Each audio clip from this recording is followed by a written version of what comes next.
Good morning. Welcome into 104.5 The Zone. Happy Wednesday to you. Lucas Panzica back there making it happen. Good morning, bud. Good morning. 615-737-1045 is the number if you want to jump in. We'd be happy to have you. We are going to talk about a variety of different things. Mike Vrabel and Will Levis are going to speak today. I imagine when the head coach speaks, he will be asked about the waiving of Monty Rice yesterday at 3 p.m., the former Titans third-round pick, linebacker who had seen his snap count increase steadily over the course of 3 previous weeks and then all of a sudden reduced to like 7 against the Indianapolis Colts. He's out yesterday, and it's just another in a long line of disappointing draft investments that have not panned out for one reason or another. Now, I imagine Mike's going to be asked about why Monty Rice is no longer here after seeming to be an emerging player. And I will tell you that I received several messages from people with the Titans yesterday that were confused by the waiving of Monty Rice. Played in all 12 games this year. That's right. Special teams, and then started to see his role increase on defense. And like I said, against the Colts, his snap count was basically kneecapped, and now he's out. Fired on his off day. Tough scene. So he had some thoughts, as more people seem to when they get released by the Titans. Now, in the case of Jaleel Johnson, he was brought back. You'll hear from him momentarily. But with Monty Rice, that is, Lucas, did you see this tweet that I put out yesterday about their draft picks? Oh, I have you muted. Did you tweet something? That's smart. Wise by you. You have. No, I didn't see it. Speaking of things that were kneecapped, thank you. Great start to the morning. Do you want to guess? So from 2020 to 2022, 3 drafts, John Robinson's last 3 drafts. 2023, ran Carthon. Do you know how many picks the Titans had in the top 100? Of those 3 drafts, total picks across those 3 drafts in the top 100. I'm going to say 6. 11. Wow. Okay. 11 picks in the top 100. All right.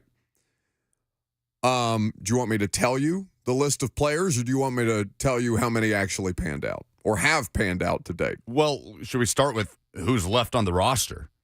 Well, we can do that.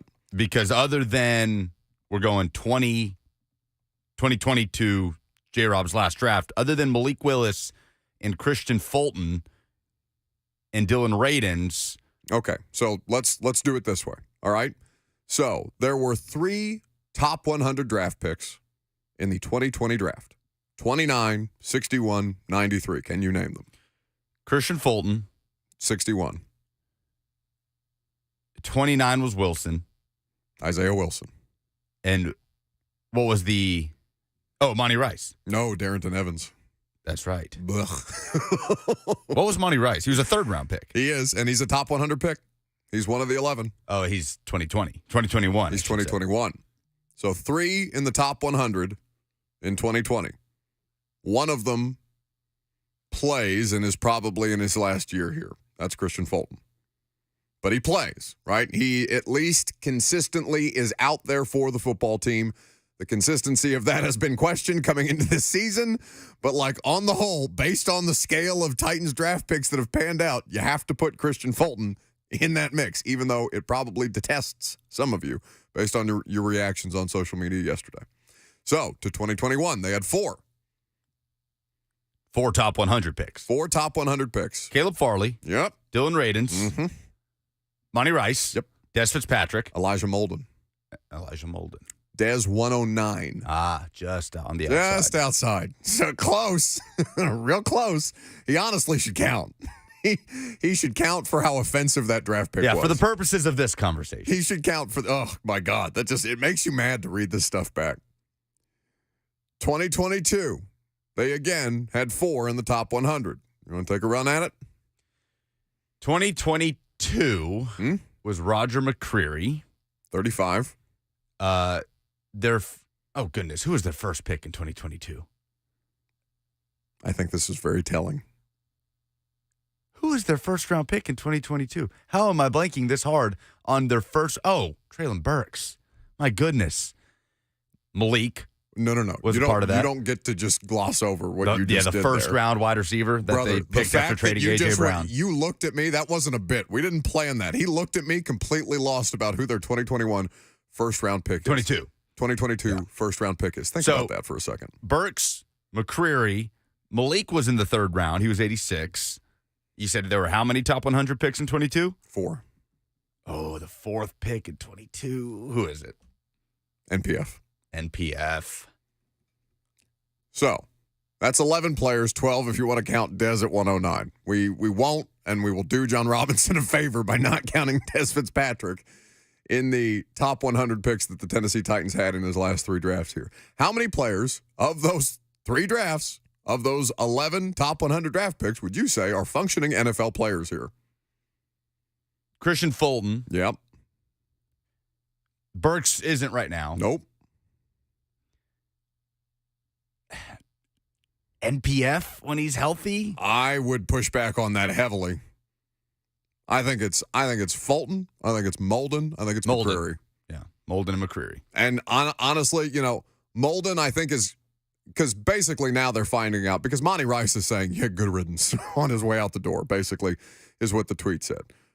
He said, thank God with the saluting emoji, and then tweeted later, if you want the truth, put on the tape, #Showtime. All right, bud.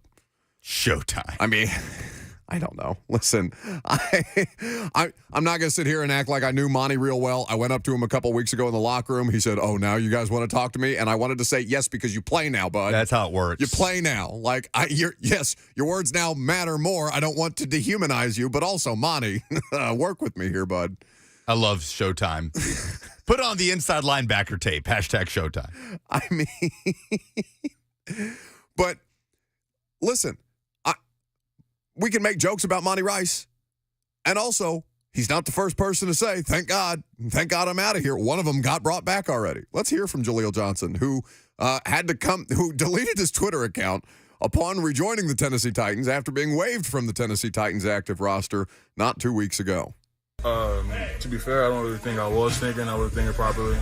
I just think at the time, a little bit of frustration. But, since I've been in the league for 7 years, I've tried to do things in a professional manner. That's something that I wouldn't normally do. I spoke to the coach about it, and, we shared our thoughts on it, and I just told him, I apologize for, what I said. I'm a team-first guy, and what I said, it didn't really demonstrate that. I know there's a quote on our door, the door when you walk in. It's what you saw here, what you did here, stays here.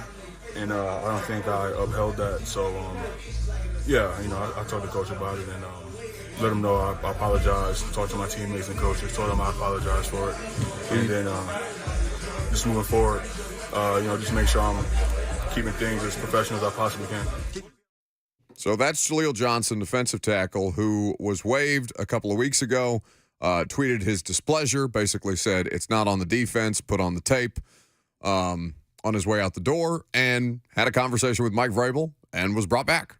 So, it's not like they're above this kind of stuff, but that there's more than one player that feels this way is telling, right? And you can paint Monty Rice as a malcontent and a disappointment, and that's fine. Monty Rice's career was disappointing here, and we'll see what happens with Monty Rice down the road as a former third-round pick out of Georgia.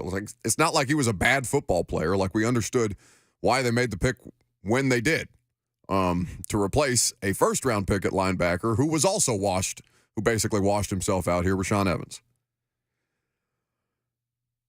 It speaks to a larger situation because even going back to some of John Robinson's first-round picks, and you can also, by the way, you can speak to some of these guys not getting better here. I don't want to completely absolve the coaching staff of some of these dudes failing. I don't think that's fair. I don't think it's fair to the players. In fact, I think the players are probably the ones done most unjustly in the vast majority of these circumstances and are the ones who are blamed the most, it feels like. And for sure, we have talked so much about the roster deficiencies, the players, right? it is fair to note that a lot of these guys that we're talking about in the top 100 of those last 3 drafts did not substantially improve here under this coaching staff. So, let's make sure that we're keeping that same kind of energy. And for a lot of you guys who are burying John Robinson for his decision-making and then taking up for Mike Vrabel, it's almost like you've forgotten that John Robinson hired Mike Vrabel and that there were other decisions in there that it seems easier for people to ignore. So I'm basically all that to say that there's a lot of blame to go around for why they look the way that they do. The problem is when you see stuff like Monty Rice and Jaleel Johnson, even if they're sorry for it afterwards, because what, Monty deleted the tweet, you said? It's already down? Monty deleted the tweet, and then obviously Jaleel was brought back and has kind of owned up to it. Okay. But it speaks to a larger issue, right? Lucas is going to bring up the point later about there were some things that he felt encouraged by the Tennessee Titans in a loss. And while that's all well and good, it only takes a couple of people who think the way that Monty Rice and Jaleel Johnson did in that moment to speak to a larger issue that's setting in there. There's already a situation where the roster is kind of rotting from a talent standpoint, and they're going to have to recoup that. They're also going to have to evaluate the players who are worth keeping around, but it's not just from an on-field standpoint. Now they have to kind of rebuild this thing to clear out the people who think the way of the Titans organization that Monty Rice and Jaleel Johnson and, even if he didn't mean it afterwards, right? Rashad Weaver's already subtweeted the coaching staff that day that he was inactive against the Bucs, right? LOL. It doesn't mean much. You can say that we're making a big deal out of nothing because it's just 3 words in a tweet, or, not 3 words, 3 letters in a tweet. But that's not the kind of mentality that you want permeating a locker room, and it's so much easier for that stuff to fester when you lose. 615-737-1045 is the number. If you would like to jump in, we'd be happy to have you. So let's talk about this Robinson ripple effect. Let's talk about the Titans locker room a little bit. Mike Vrabel was asked a question a couple of weeks ago about his level of command or control in the locker room, and, I'd be curious to hear what he has to say about all this at 11:45 when we'll carry his press conference. That's next. I'm Buck Rising. It's 104.5 The Zone.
Welcome back to the show.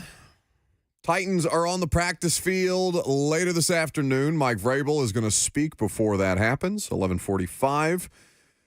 Levis going to meet with the media. We'll carry that press conference for you at noon. You'll hear from the rookie quarterback there as well. The phone lines are available to you, 615-737-1045, as well as the F&M Bank chat, Facebook, YouTube, Twitter, and on Twitch. Now, UW has been commenting this morning that I read during the break about us not yet addressing Teron Davenport's article detailing the level of relationship between Mike Vrabel and Rand Carthon. And in the view of, I think, a lot of people disputing or at least pushing back on some of the narratives that were theorized, not reported on, by Greg Bedard. And he is saying that because I'm not addressing the Teron article, that it's typical that I have to protect lying Zach Lyons. The privilege is loud. Well, it says literally on my grid here in front of me, Teron's Rand Vrabel story. At what time, Lucas? 12:20. UW didn't get the rundown this morning, I guess. I mean, how would he? I don't know. But I just, How would UW predict what we're going to talk about and when? He seems to be very confident in doing so, it would seem. I just, I think that some of us forget that we have 3 hours to spread out talking about a 4-8 football team, and that I can't do it all at once. We must protect Zach Lyons, though, at all costs. At all costs. Yes. He did bring me a coffee cup, which made me happy. He brought us coffee mugs. Of course we have to protect him. Okay, so we'll talk about that at 12:20 today. 615-737-1045 is the number. Jeremy in Nashville is next. Hey, good afternoon, guys. Y'all hear me? Mm-hmm. Hey, I'm gonna bring you a couple of coffee cups if that's all it takes to buy off your loyalties. Oh yeah, I'm real easy. Lucas is cheaper. It's got to be is like half-eaten food. You hand me a carrot, Jeremy. A carrot. But no, I'm gonna be interested to hear what he's got to say in that article. So you guys said it was theorized as to what the relationship is like, not exactly reported. No.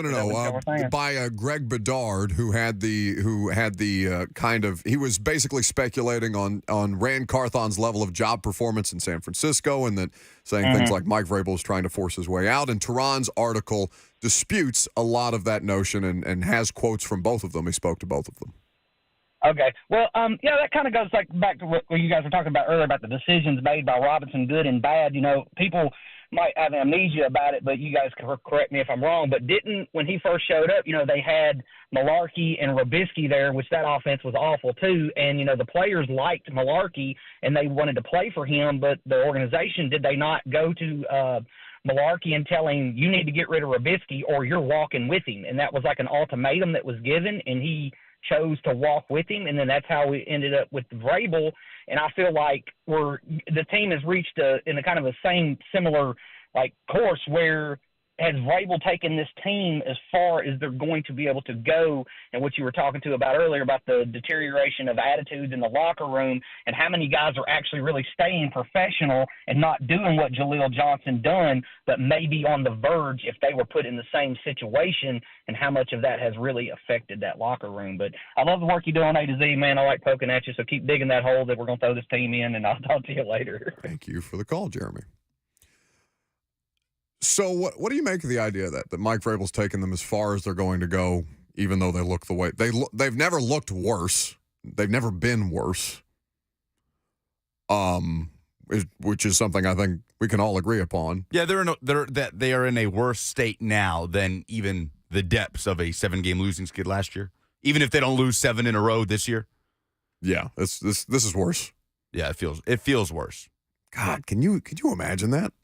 That is not something that I thought we would have. This is why football is cyclical. Whether you have a good coach and it's just time for the coach to move on, and I'm not necessarily saying that's the case here. Although honestly, if I'm Mike, and I'm saying this just from I want to make sure that I'm clear about this from my specific opinion, I would be absolutely miserable in the situation here. I'm not saying that he is. I'm just saying that if I was him, I would be. So, I wouldn't blame him for wanting out of this particular situation if it's going to continue to deteriorate, because as we will talk about at 12:20 today, there is some stuff in Teron's article that I I got pushback on from people within the organization.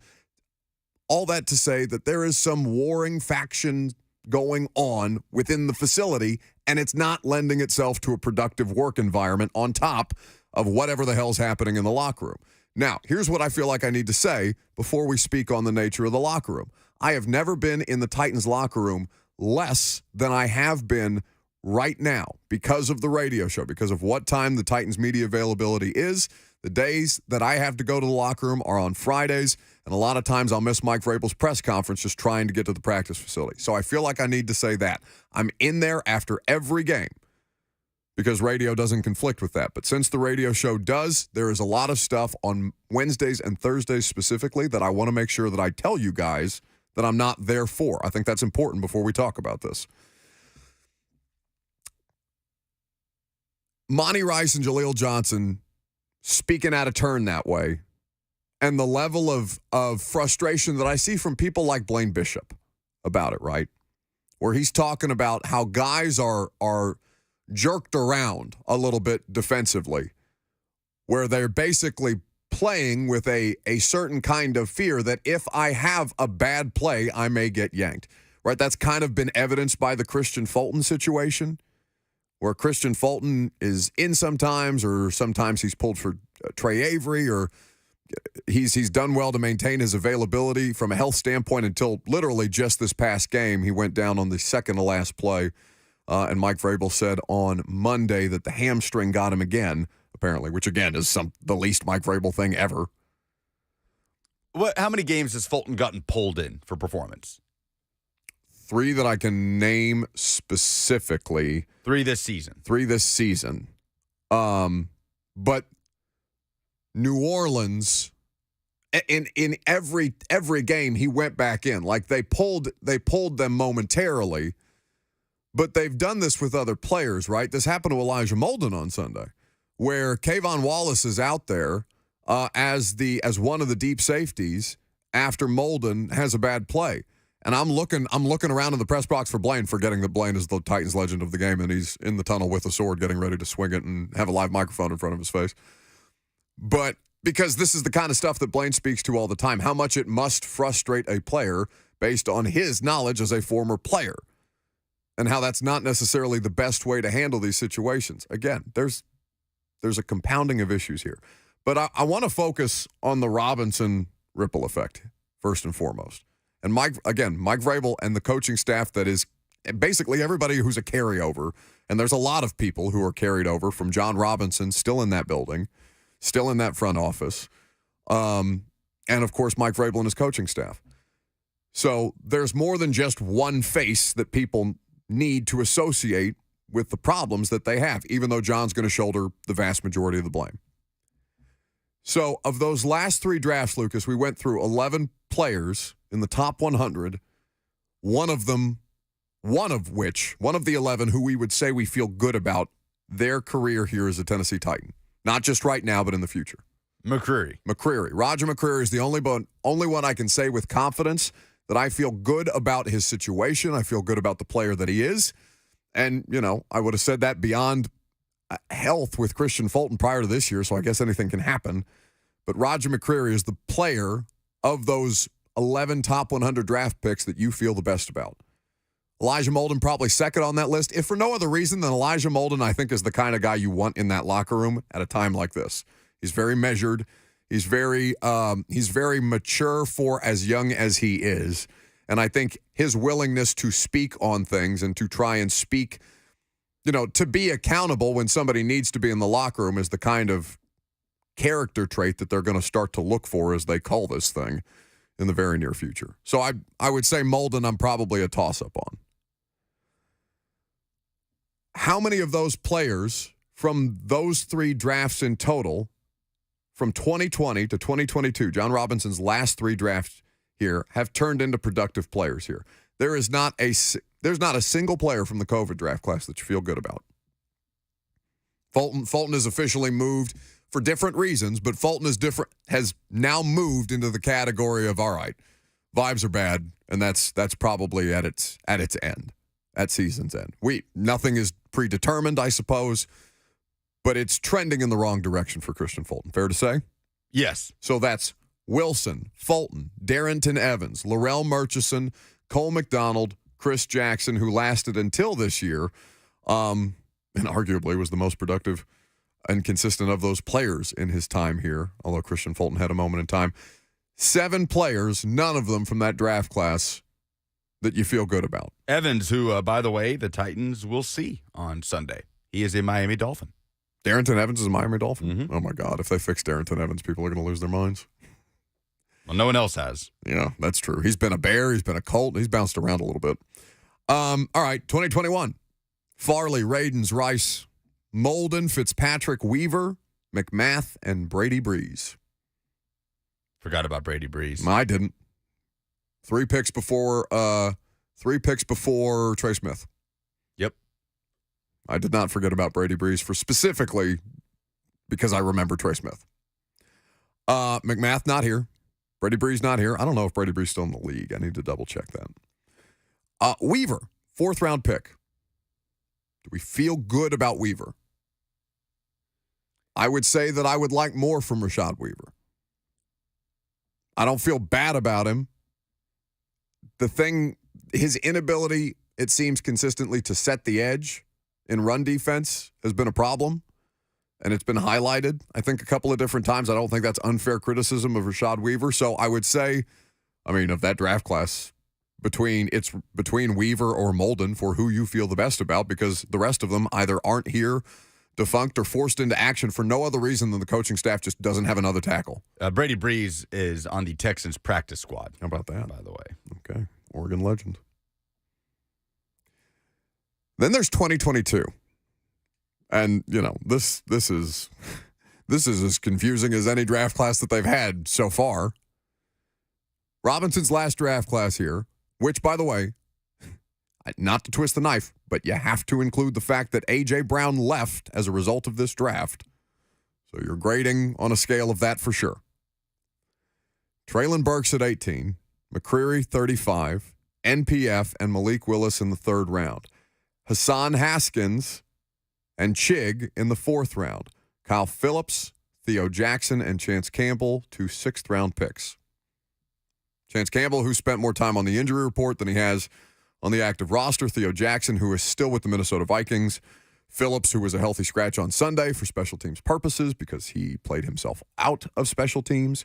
Haskins, non-factor. Chig, starting to trend up last couple of weeks. He had another drop on Sunday. Yeah. But he has had a couple of good bar's low, Lucas. The bar's low. The bar has been low for Chig. The bar is so low. Chig has had one of the most disappointing seasons by any Titans player. Okay, so that's the on this current roster, right? That's just so yes. Yes. Well, it's either Chig or Burks because Burks looked great in training camp. I don't understand. I just don't understand. I do. I know he's been concussed and he's had a bunch of knee stuff, which sucks. But the Burks thing is disappointing as anything because he had 10 snaps on Sunday and I didn't even people were outraged by it. I'm like, what do you? I don't know what you want him to do, but I think it's more people annoyed that sure. took up a roster spot. For Kyle Phillips, who may be able to do some stuff, who has done some stuff as a receiver. He's led this team in receiving multiple games this season. So how worth it was it to kind of ease Burks back in on that few snaps and contribute that little? It's kind of like the college football playoff. Somebody's getting a bad deal here. You just have to pick who you're going to screw over. That's kind of what it feels like. Whether it's Colton Down, because Colton Down making good special teams play. Chris Moore has done nothing to be a healthy scratch on game day. Absolutely not. Traylon Burks, you can't play on special teams, so Kyle Phillips just kind of gets shafted, it feels like.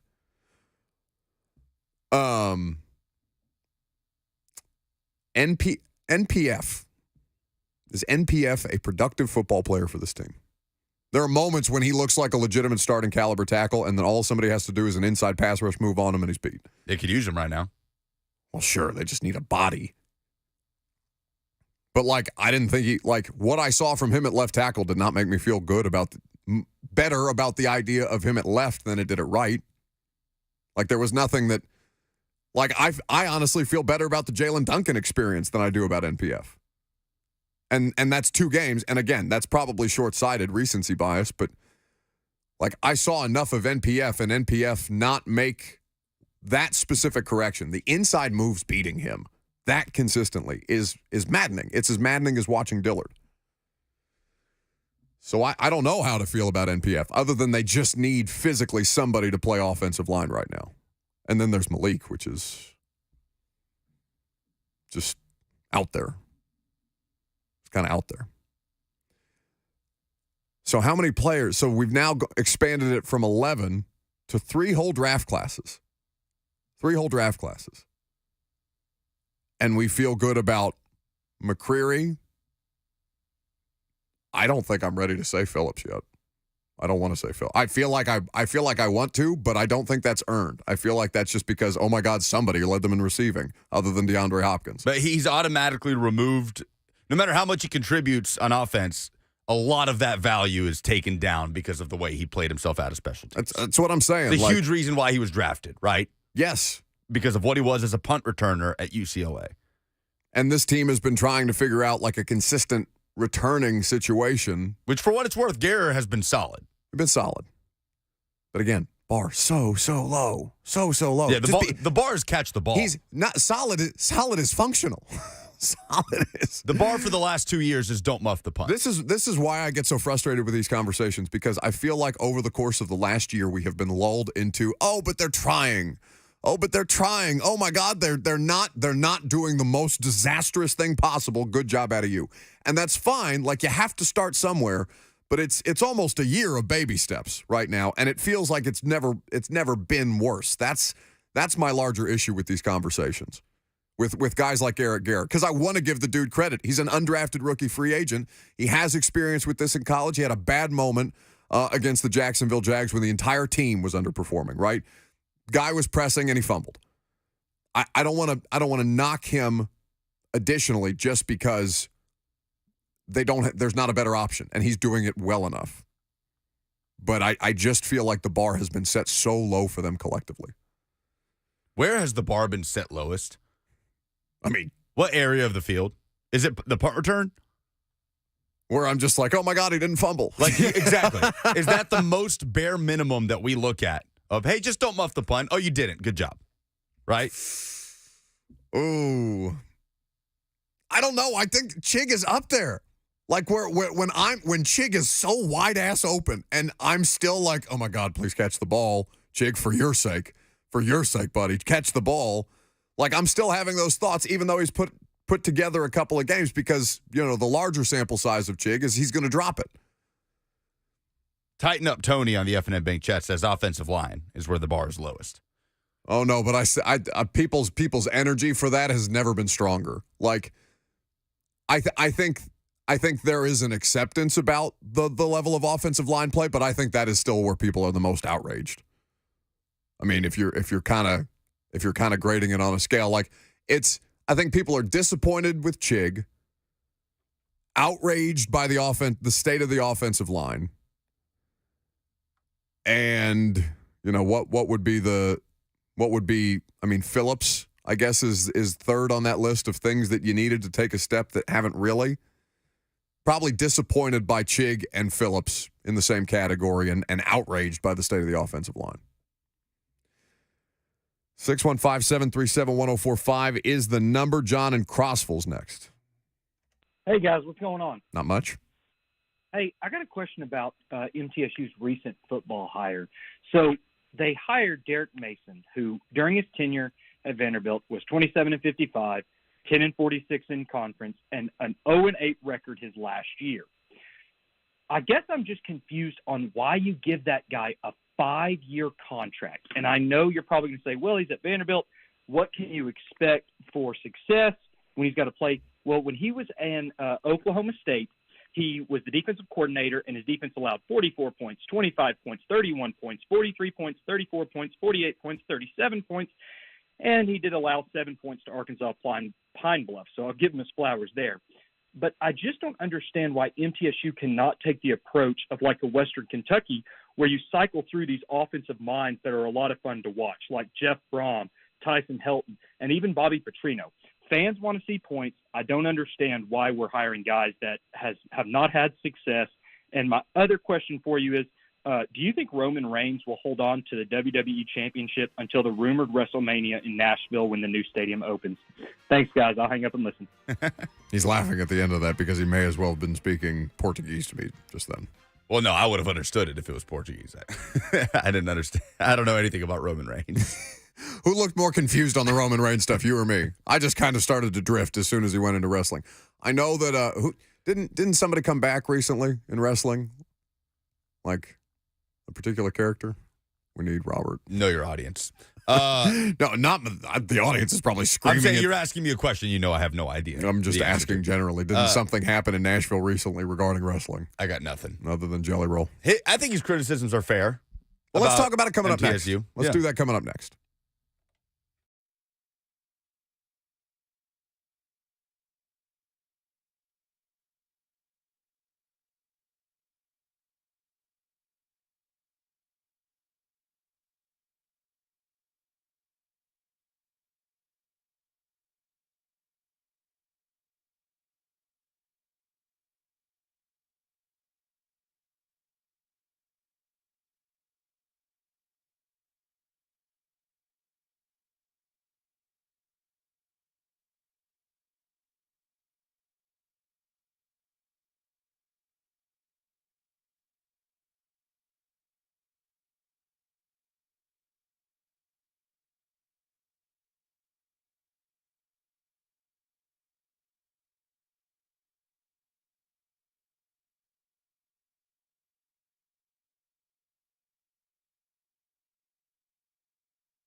Lucas, we're being accused of being good at our jobs. I don't know how I feel about it. When has that ever happened? It's rare enough. Agent S. in the F&M Bank chat says, I wholeheartedly believe they took a commercial break so Buck could read about MTSU. Yeah, that's right. Would you rather me be ill-informed before speaking on a subject instead of just rattling off some opinion in real time? I wanted to make sure. I have in front of me the sports reference pages for the last 15 years of MTSU football versus the last 15 years of Western Kentucky football so that I could intellectually answer the caller's question. So Derek Mason got hired at MTSU. That was announced this morning. And, of course, the head coach at Vanderbilt for a period of time. They introduced him earlier today. This is just about, a little less than a week? They fired Rick Stockstill, who had been there for 18 seasons. Derek Mason was at Vandy from 2014 to 2020, I think was his last. Yeah. He was 27-55, 10-46 in the SEC, like the caller said. So I just want to reiterate, 2 bowl games. They lost both bowl games that they went to under Derek Mason, 2016 and 2018. So now he's back at MTSU. And, I saw it received well on social media for no other reason than Derek Mason is well-liked. Derek Mason, a well-liked individual, somebody who I think is going to, be passionate about the job at MTSU. He'll have the mid-state recruiting ties. He knows the landscape of high school football around here. That's important, especially at a job like Middle. But the caller's question was up against a program like Western Kentucky because what they've done is they've hired a defensive coordinator to be a head coach. And while Derek Mason is regarded well, he is not necessarily regarded well for his level of offensive ingenuity that he brings to a football program. Now, he can make different kinds of hires.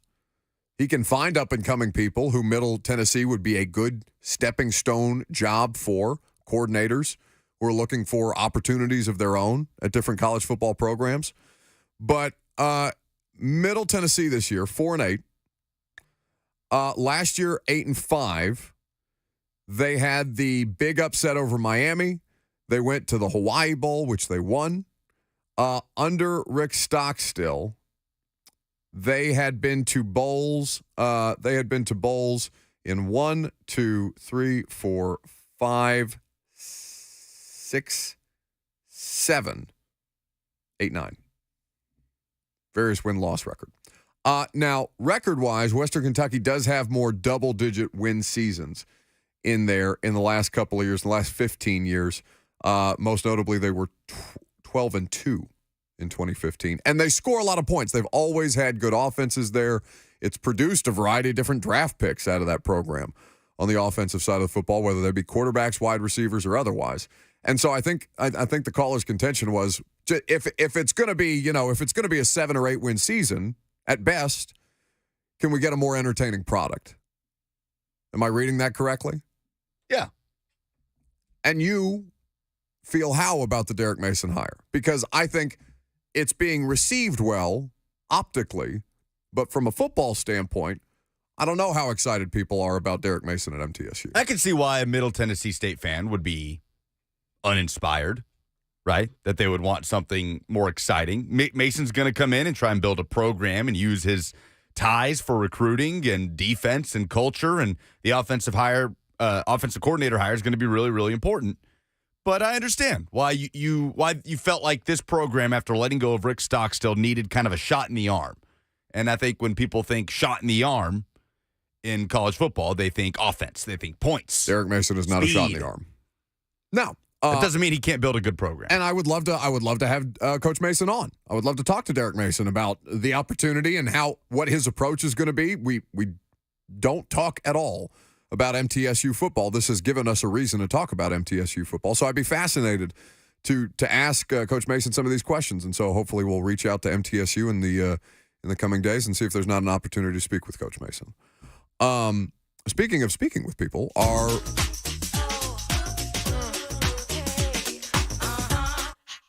Let's talk about SEC, baby. Let's talk about the SEC. Let's talk about Nick Saban and Josh Heupel in the SEC. Let's talk about SEC, baby. Let's talk about the SEC. Let's talk about Brian Kelly and Greg Sankey in the SEC. Let's talk about SEC. Now, that seems a really poor point to interrupt me when I'm just trying to tell people that Philip Forsberg is going to be on the radio show. Phil Forsberg's coming up next. You were just taking way too long, that whole segment. By the way, I was trying to answer somebody's question. when we're talking about SEC observations, MTSU hiring Derek Mason means they're not hiring Tim Banks, who they did have interest in, the Tennessee defensive coordinator. So for the moment, Josh Heupel keeps his DC. Man, MTSU really looking for a defensive-minded coach in this Literally process, the opposite of what their fan base seems to crave. No Tim Banks? All right, Derek Mason, come on down. Oh, there seems to be a disconnect. Speaking of the other bit of news in the SEC coaching world this week, we talked a lot about the transfer portal yesterday, so you can listen to the Hour 2 podcast for that discussion. Texas A&M hires Colin Klein as its offensive coordinator under Mike Elko, another defensive-minded head coach. Mike Elko, taking over at A&M, brings in Klein. I love this hire. Love this hire. Colin Klein, what a fun player he was to watch at Kansas State. 2012 Heisman finalist. He has done a fantastic job. What was his nickname? Oh, what was his nickname? It was I don't remember a nickname. A derivation of Megatron, wasn't it? I don't remember a nickname. But Kansas State has been 20th in scoring in the country since the start of the 2022 season, and offense averaging 35 points per game. I think that was a great hire by Mike Elko. It'll be fun to see what Colin Klein could do with the talent profile of a Texas A&M. But just a quick look at bowl matchups, because we've talked about the playoff. We've talked about Tennessee's thrilling matchup with Iowa coming up in the Citrus Bowl.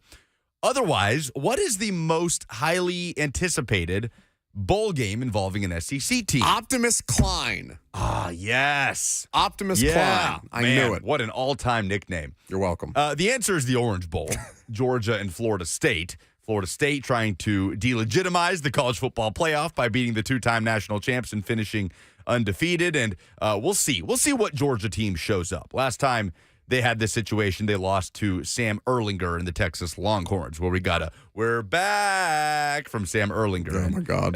So that was the last time we got one of those from Texas. They seem to actually be back, and coincidentally, nobody has gone to a microphone and said the "We're back" thing. So there was an edict handed down. I don't know this. I'm just recklessly speculating. Yes, please stop. Some suit said, "Everybody shut up. Don't nobody say it. Stop it." The reason Tennessee's playing in the Citrus Bowl is because the Citrus Bowl elected to pick Tennessee over LSU because LSU played in the Citrus Bowl a year ago. So really, Tennessee's kind of punching above its weight here with the bowl game. LSU, who is 9-3 and has maybe the Heisman Trophy winner at quarterback, is going to be playing in the ReliaQuest Bowl. Speak faster. The artist formerly known as the Outback Bowl.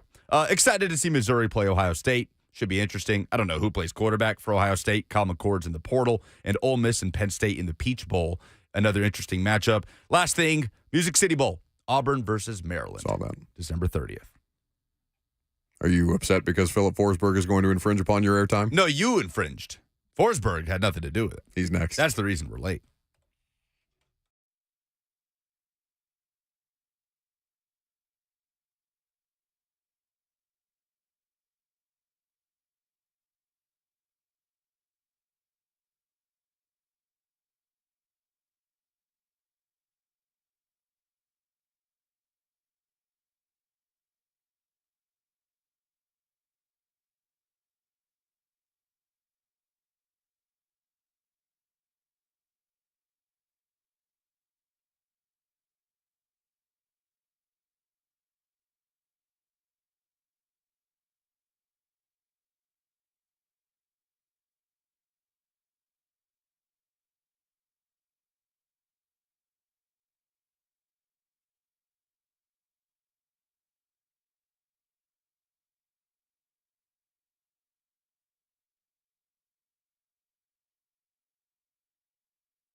It is 11 o'clock. Good morning. I'm Lucas Panzica from the 104.5 The Zone Studios. The Tennessee Titans made a transaction on Tuesday, waiving linebacker Monty Rice, the third-round pick out of Georgia in the 2021 draft, played in all 12 games this season. The team is also reportedly signing punter Ty Zentner to the practice squad. According to a report by Aaron Wilson, Zentner was an undrafted free agent out of Kansas State in 2022 and was part of the Texans practice squad earlier this year as the Titans look for a solution to replace punter Ryan Stonehouse, who is out for the season. It's a long week for the Titans, who at 4-8 prepare for a Monday Night Football visit to the AFC's current 1 seed, the Miami Dolphins. Middle Tennessee State has made it official, the hiring of former Vanderbilt head coach Derek Mason to replace longtime coach Rick Stockstill. Mason was 27-55 in 7 seasons with the Commodores. College hoops, number 17 Tennessee snapped a 3-game skid with an 87-66 win over George Mason Tuesday.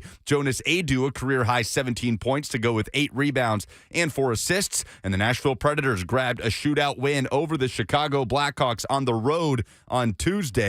They improved to 13-12. Will return to Bridgestone Arena to host the Lightning tomorrow night. For all your foundation repair and waterproofing needs, visit USSTN.com. Breaking news at once on your home for the Titans and Vols. This is 104.5 The Zone.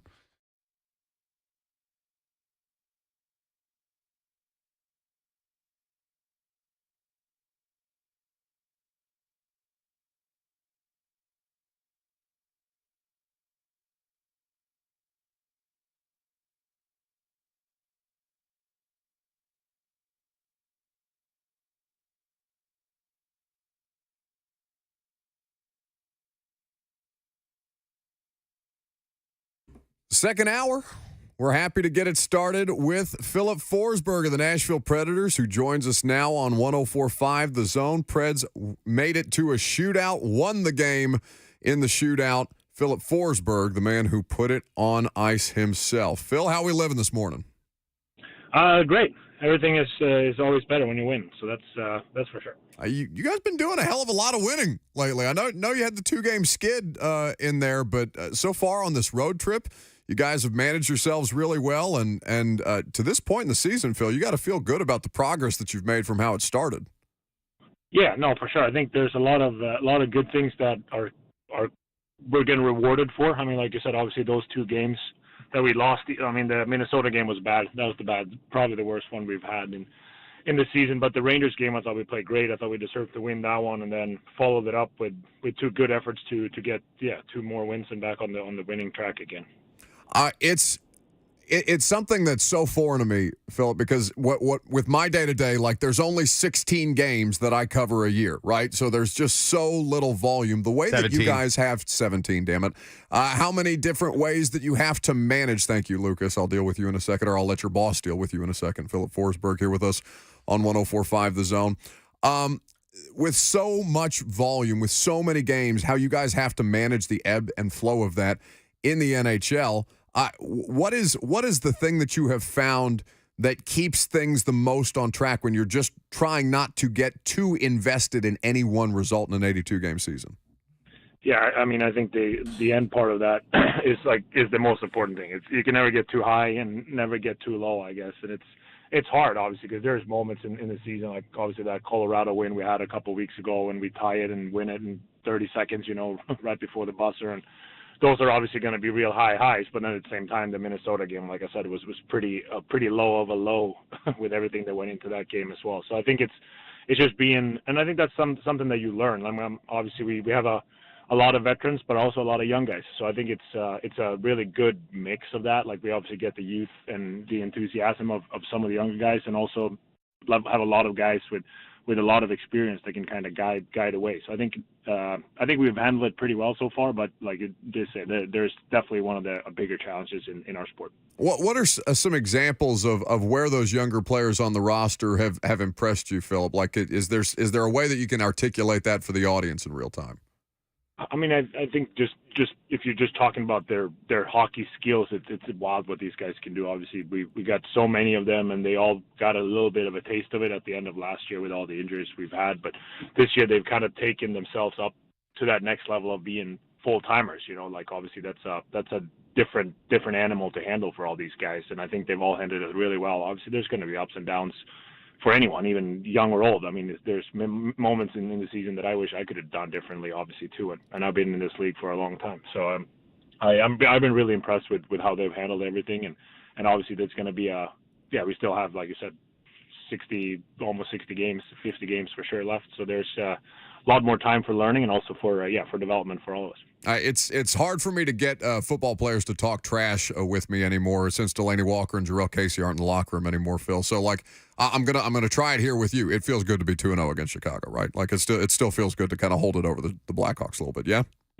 Yeah, for sure. I mean, they're obviously a division rival and a team that is in a little bit of a rebuild situation, but at the same time, the rivalry goes back obviously to playoff series and you know how it goes. We always want to beat those guys. Who do we hate the most right now, though? Like as a rival, who are we most locked in on? Because like I've gotten some Titans players to give me the Bengals from time to time, and there's obviously there's history there. But for you guys, who kind of sticks in your craw a little bit? I mean, it's hard to put just one, but I definitely one of the division teams for sure. I think over the last few years, I'd say like Winnipeg or Dallas maybe.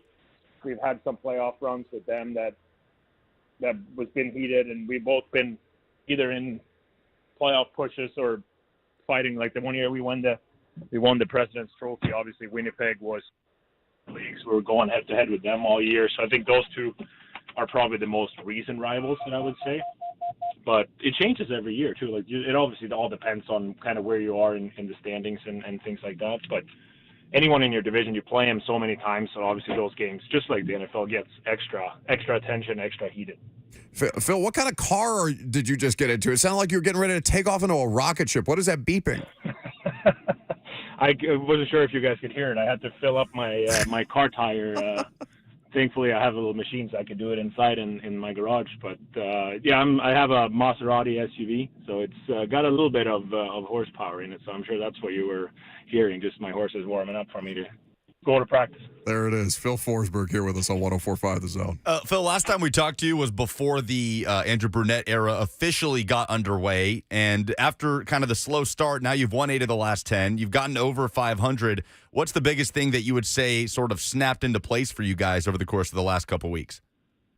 I think there's with anything. I mean, not necessarily just with new coaches, but with every team. Doesn't matter how many guys you have returning. There's always going to be a few new pieces, and take a little bit of time to find your new identity. Whether you had a good year the year before, or whether you're struggling and trying to bounce back. So, I think there was a combination of new systems and new personnel. Like I said, a lot of guys that came in from other teams, and also guys that were making their first like full start, so to speak. Like I said, those young guys. And I think we were a little bit not connected to start the season. I thought we were very offensive, and obviously we still are. But I think we found a balance of when we can go all in and when we kind of have to defend a little bit better.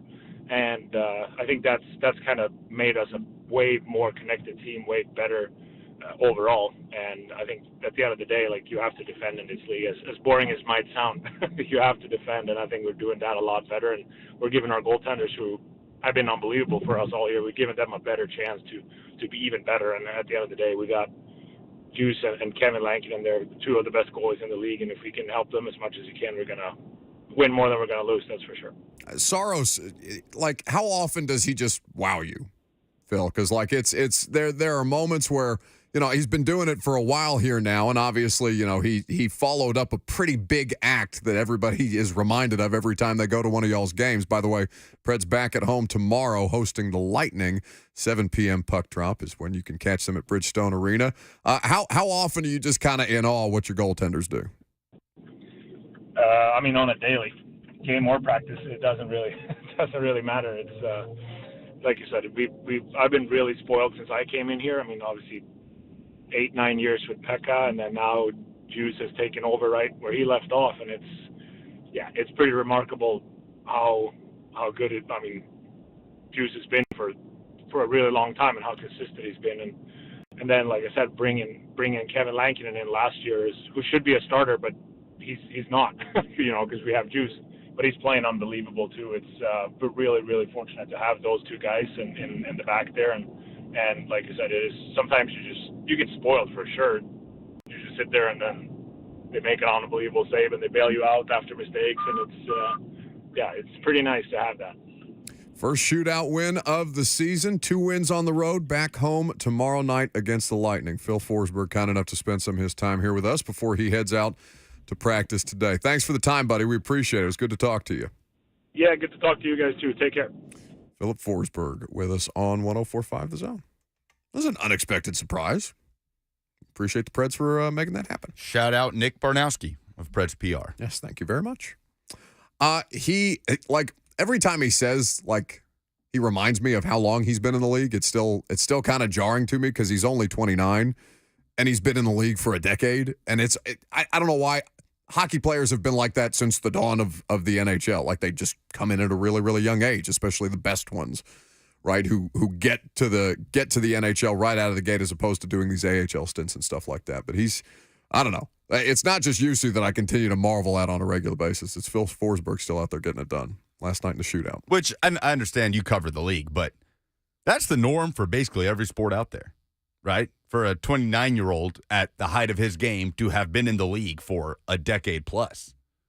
Yeah. Soccer, basketball, hockey, It's baseball. really just football. Yeah, it's just football. I get caught up in my own, except for the fact that I don't know why it's still so unnatural for me to say 17 damn games in 18 weeks. It's been 3 years, 4 years. How long until 17 feel? Because I'm actually with you. Like I want to say an even number of games every time, and it's unnatural for me to say an even number of weeks and an odd number of games. I don't know why. It's still 20. Like, I still know it's 20. I still have to take a beat to kind of figure out, and I know I'm bad at math, but like 8 and 9 instead of 8 and 8. It's really just right? us. This like is 7 just and us. 10 instead of 6 and 10. Like the 16 just felt so it felt right. natural. It felt right. So how long before 17 feels like just the natural amount of games that is played in an NFL regular season? I don't know. How long are people going to say the San Diego Chargers? Like, it's just one of those things where I feel like it's always going to be a pitfall for me, and it just happened to come at a really embarrassing time. 615-737-1045 is the number. It's the dumbest thing in sports this week. It's coming up next. Life is busy. We could all use some extra time in our day, which is exactly why Two Rivers Ford offers mobile service. We'll bring the service to your driveway at no additional charge. Oil changes, brakes, batteries, the certified technicians at Two Rivers will perform basic maintenance on your vehicle wherever you are, so you'll have more time for moments like this. Schedule your mobile service appointment by scanning the QR code or calling Two Rivers Ford today.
This is a very lighthearted way to get into one of our favorite segments. Well, I don't understand your music choices.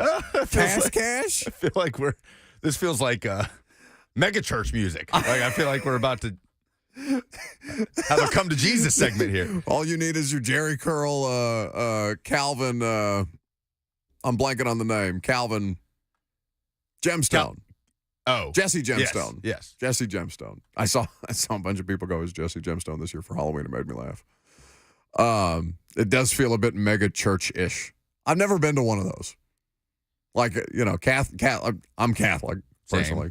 Very, very, not speaking for everybody out there, not to get into religious stuff like that. But, like, I feel like people who go to those churches have a very different experience of what my lifelong experience at private Catholic school church has been. Wait, you guys get to have fun? You dance? You sing? I mean, get to play Guitar Hero? Other than like the chanting, the chanting that lulls you into I don't know. And then it's just anyway, we're gonna get into trouble here. My grandmother's gonna be listening and just physically strike me down with a lightning bolt. Ugh. Anyway. That's not what we're here to do. We're here to do the dumbest thing in sports this week. Go. Let's be honest. You've already seen something this week that made you say, "What the is this?" That's bullshit. What the hell? Give me some more now. Something so mind-numbingly idiotic that you just want to get it off your chest. Dumber than a second coat of paint. Some idiot. You are really dumb. For real. It's the dumbest thing in sports this week on the Buck Rising Show. It is certainly presented by the Good Feet Stores of Nashville, now open in Clarksville. If you're not doing the things you love because of your foot, leg, or back pain, the folks at the Good Feet Store have been helping people like you feel better with custom arch support systems designed to alleviate that foot, knee, and back pain. Locations in Nashville, Franklin, Mount Juliet, Murfreesboro, and as I mentioned, now Clarksville. The Nashville Good Feet Stores have been family-owned for 20 years. Go check them out. Dumbest thing in sports this week is, and I can't remember what the commenter's name was. I know it was in the YouTube chat, but somebody came in here on Monday morning and told me that they would rather be the Panthers. After the Tennessee Titans beat the Carolina Panthers, after the Carolina Panthers fired their head coach, Frank Reich, after David Tepper gave a press conference in so many words saying, I have plenty of patience. What do you mean I'm not patient? Don't tell me that I'm not patient. I'll fire another coach. Just watch me. It's basically how I received David Tepper's press conference. That somebody wanted to be that. That's my dumbest thing in sports this week because this morning, did you see Diana Rossini's tweets about the Panthers organization? Oh, good. This will be fun for me to read this for you. So our friend Diana, and this reminds me that I need to text her to come on the radio show this week. She tweeted of the Carolina Panthers this morning, as damning a thing as I've ever read somebody being comfortable put into print, at DM Rossini on Twitter. She's saying that the Carolina Panthers situation has turned into a bit of a doomed situation. She's saying that there is infighting with the Carolina Panthers, that David Tepper urged Frank Reich to go outside his circle in building the supposed all-star staff as the season unraveled. There were differing opinions on Bryce Young, backstabbing, and ultimately another fired coach. Team sources described a, quote, Hunger Games. Wow. That's a quote. Hunger Games culture in the Panthers building. Coaches believed other coaches were text messaging the owner behind Reich's back. Bryce Young's development stalled. Tepper was fed up. Here's more from Joseph Pearson and me. Go read it at DM Rossini on Twitter. You want that in your life? A Hunger Games type mentality. You know what I forever associate with Hunger Games? That little girl getting shot in the stomach with a bow and arrow. That's what I think of when I think of the Hunger Games. You want that to be your head coach? With no first-round pick. Or your quarterback? Imagine being shot in the stomach with an arrow and also not having a first-round pick. You want to live that life? No. The Titans are bad. The Titans, by the way, have some infighting stuff. We'll get to that at 12:20 because Teron Davenport spoke to both Mike Vrabel and Rand Carthon. There's a lot of information in there. There's a lot of quotes from both of them in there, and I got a fair amount of pushback on some of the stuff that was in there, and we'll get to that at 12:20 today. So, easy to throw stones from a glass house. But do not look at me or call into this radio show or comment in the chat with a straight face and tell me that you would rather be the Carolina Panthers in their current state when it is being described as an actual, quote, a Hunger Games culture. I can't wait to see who they hire. What? I pity them. I'm scared for them. Tepper is at it again. He has hired a new coach for his MLS team, Charlotte FC. He's at it again. Yes, Frank Lampard, who will be fired definitely this time next year, but probably by the June-July range. So cannot wait to see who Tepper rolls out for the Panthers job. Okay. My dumbest thing in sports this week is Josina Anderson, who took to Twitter. Now wait, you've met Josina. Is this a personal attack on Josina Anderson? I've not met Josina. I've been in the same room as Josina. We were literally standing next to each other talking amongst ourselves at the combine this year. True, but I don't know that there was an actual formal introduction. Okay. It was a very public setting and a lot of voices and faces that I don't remember. I look forward to us going to the combine again together. So Josina Anderson, who tweeted yesterday, I guess in the wake of Monday Night Football in a game that ended up with two backup quarterbacks going head-to-head, a matchup of perceived AFC contenders, Jake Browning versus C.J. Beathard. And obviously, we talked about it a lot yesterday. Starting quarterbacks are dropping like flies across the NFL right now. The value of the backup quarterback is in a pretty good place if you're a backup quarterback. Talked about it yesterday. And a good one. So Josina Anderson tweeted. You don't even have to be good. You just have to be Joe Flacco. Yeah. And you know what? Who played pretty well. Until that just bone-crushing interception at the end. Yeah. Just had no business throwing that ball. But they were in that game in large part due to Joe Flacco. So Josina tweeted, "Is this a good time to remind folks of which street QBs are available?" Oh, no. With a cup of coffee emoji. Which I'm not. Maybe I don't know what that means. Was it early in the morning? Perhaps she's having her coffee, thinking about street quarterbacks. 4 pictures, a little slideshow. Here they are. They are Cam Newton, Robert Griffin III, Nick Foles, and Colin Kaepernick. Just a reminder. Hey, these guys are out there. So I took the liberty of going back to see the last time the 4 of these quarterbacks played in games and what their touchdown to interception ratio was in that season. Buck. What season is the last one that we saw Cam Newton play in?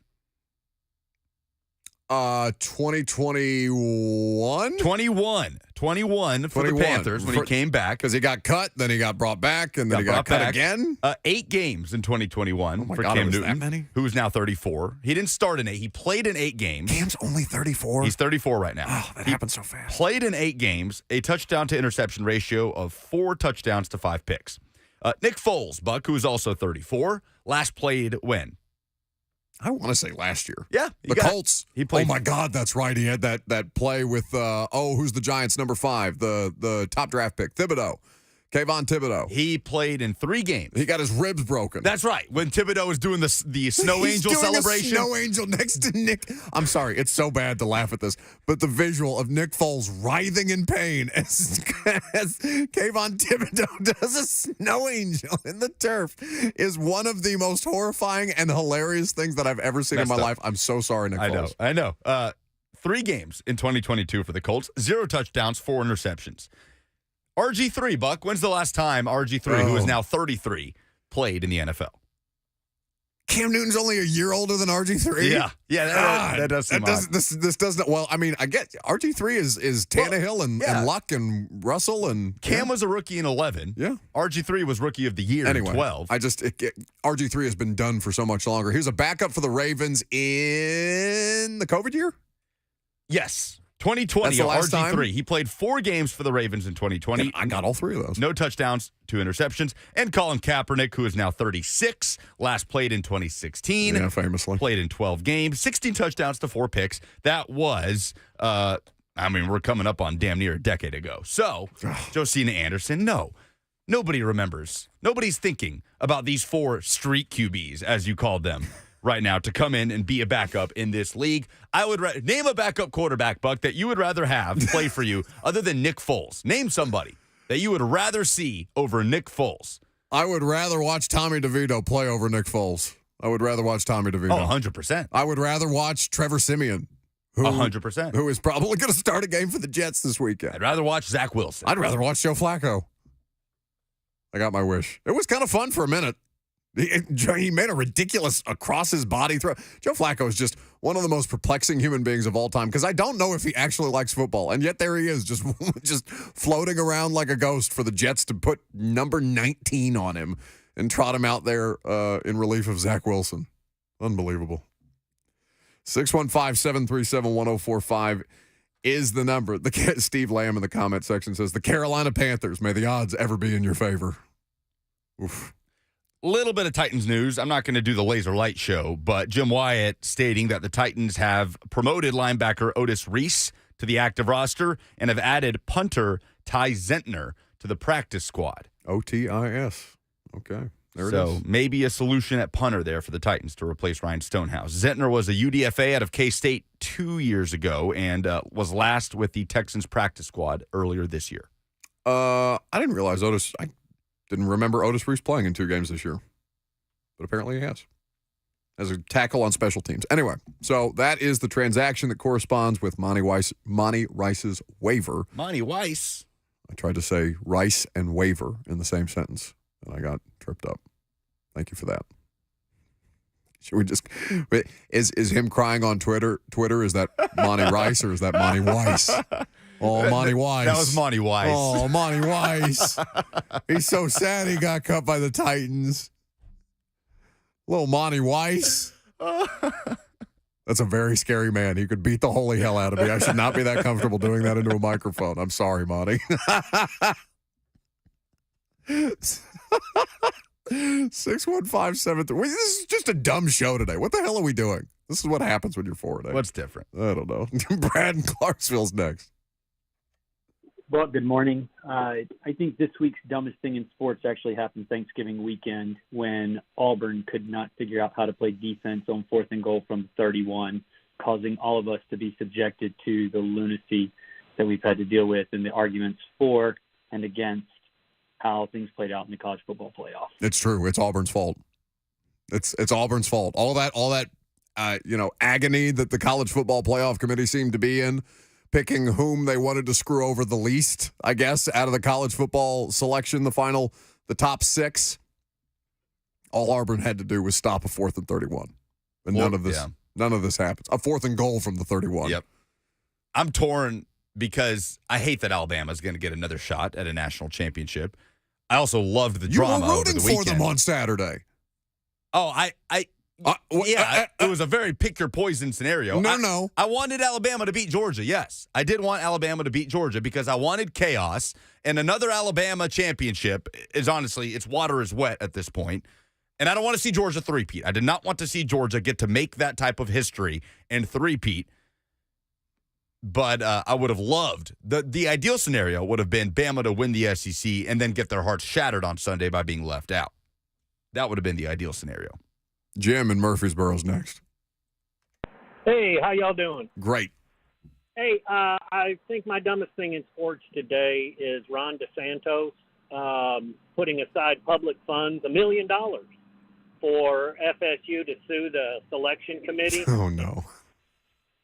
And I saw that this morning, and I thought, I never assumed I would be calling a radio station, but I am, and I think he's a moron. So that's my thing in sports. Thank you for the call. Thank you for calling this radio station. We are grateful that you chose us to relay that message to. So Ron, he said Ron DeSantis, of course, who is vying to be a Republican nominee for president of the United States. Governor of Florida. That's right. So he has put out a statement. I saw the one from former Florida Governor Rick Scott. I did not see the one from Ron DeSantis until this morning. So he goes at the college football playoff committee. My first grader, my fifth grader, and my preschooler, they are all Noles, and they are big-time fans, and they do the tomahawk chop, and they were not happy. Oh, good. We are going to set aside $1 million and let the chips fall where they may. Regardless of political affiliation, and I don't know how many people want DeSantis to be the Republican nominee over Trump or Nikki Haley or whatever. Like, it's not for us to necessarily parse on these airwaves. Call the folks next door for that conversation. WTN would be happy to get into it with you. Matt Murphy's chomping at the bit. I almost want to just yell down the hall, "Hey, Matt, get in here so we can talk about this." I have not talked smack to Mac about Georgia losing on Saturday. Probably because they beat Tennessee by several touchdowns. I was going to say, you have no real leg to stand on at that point. But that he is, I don't think it matters what your political affiliation is when a political figure is clearly doing something to posture and is taking an opportunity to step on somebody's neck for the purposes of some potential PR gain. Although I imagine he needs to be more worried about Iowa than he does about his constituency in Florida. Tyler on the F&M Bank chat says the letter Rick Scott sent to Boo Corrigan was pretty good too. They're requesting all the evidence. Give me your findings. The evidence is because we said so. That's what the playoff gets to say. Those are the parameters around which we are working here. Because we said so. It's always funny to me. Anyway, good for Ron DeSantis. Eric in Nashville's next. Hey, guys, my dumbest thing in sports happened this past Sunday at the Philadelphia Eagles-San Francisco 49ers game where security guard was getting into it with a 49ers player. I get that you want to protect your players that you love in your city, but there's no way in the world you should be engaged in any type of fisticuffs with a professional football player. That's my dumbest thing in sports. Guys, y'all take care and we'll talk again soon. You've seen the story, right? We haven't talked about it yet. Thanks for the call. I was watching when this happened, with Big Dom. Yeah, Big Dom. So Big Dom. I had just gotten home from the Titans game. He is the head of security for the Philadelphia Eagles. Big Dom DeSandro, because of course. He looks exactly the way that you want him to look. Did he have an Italian? Yes. Did you notice that? Yes. He has an Italian flag patch on his Because I was right like, sleeve. is he wearing like an EPL or I guess it wouldn't be EPL. Is he wearing like some kind of Italian national team like gear on the Eagles sideline? No, it's just an Italian crest with an Eagles logo. Oh my God, Big Dom. So it's perfect. But also, don't touch the players. Let's start there. The players are going to be getting into a car wreck for your enjoyment and for your employment. Basically, for the next 60 minutes of football regulation time, don't touch the players. Tyler on the F&M Bank chat back in there says Sirianni also has the flag on his hat. Does he actually? Eagles are making a great case for me. Be my team. Well, they already have half your for team. the postseason. You're going to be the thing that diehard fans hate. You're gonna ride the Eagles into the sun. I'm not saying I'm an Eagles fan. I can say that, but I have every right to say, well, if somebody other than this team has to win it, then yeah. Give me the team with Italian flags all over their memorabilia. I'm about that. By the way, great use of the word fisticuffs by Eric. Great word. Fisticuffs. Love that word. So he is facing discipline from the league, as is Dre Greenlaw, the 49ers player who he got into it with. But yeah, if you're an employee of an organization, even though it is technically your job to be security there, that's not your moment. You're not a football player. Don't touch the football players.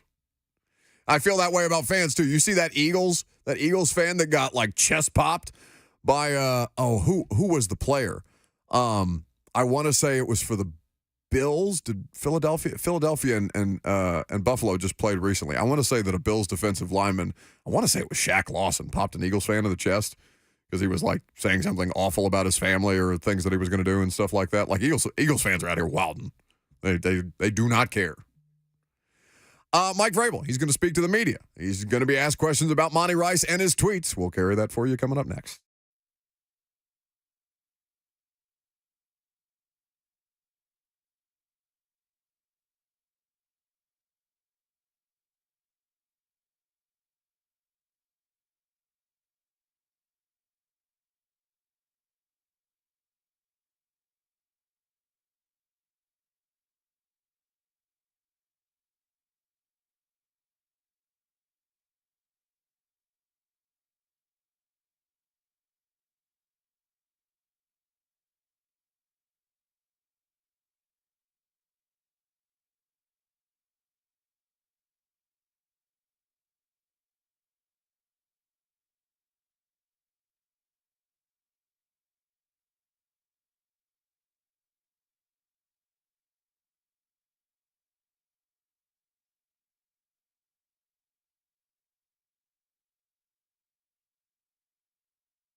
Titans head coach Mike Vrabel going to speak to the media.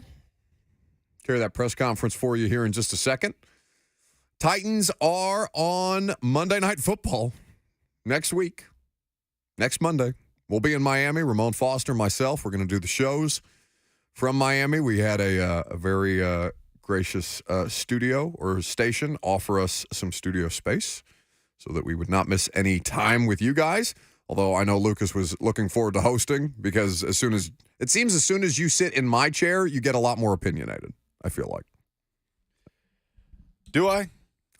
That and louder. Those are two things I noticed with you. I don't know how I could be louder.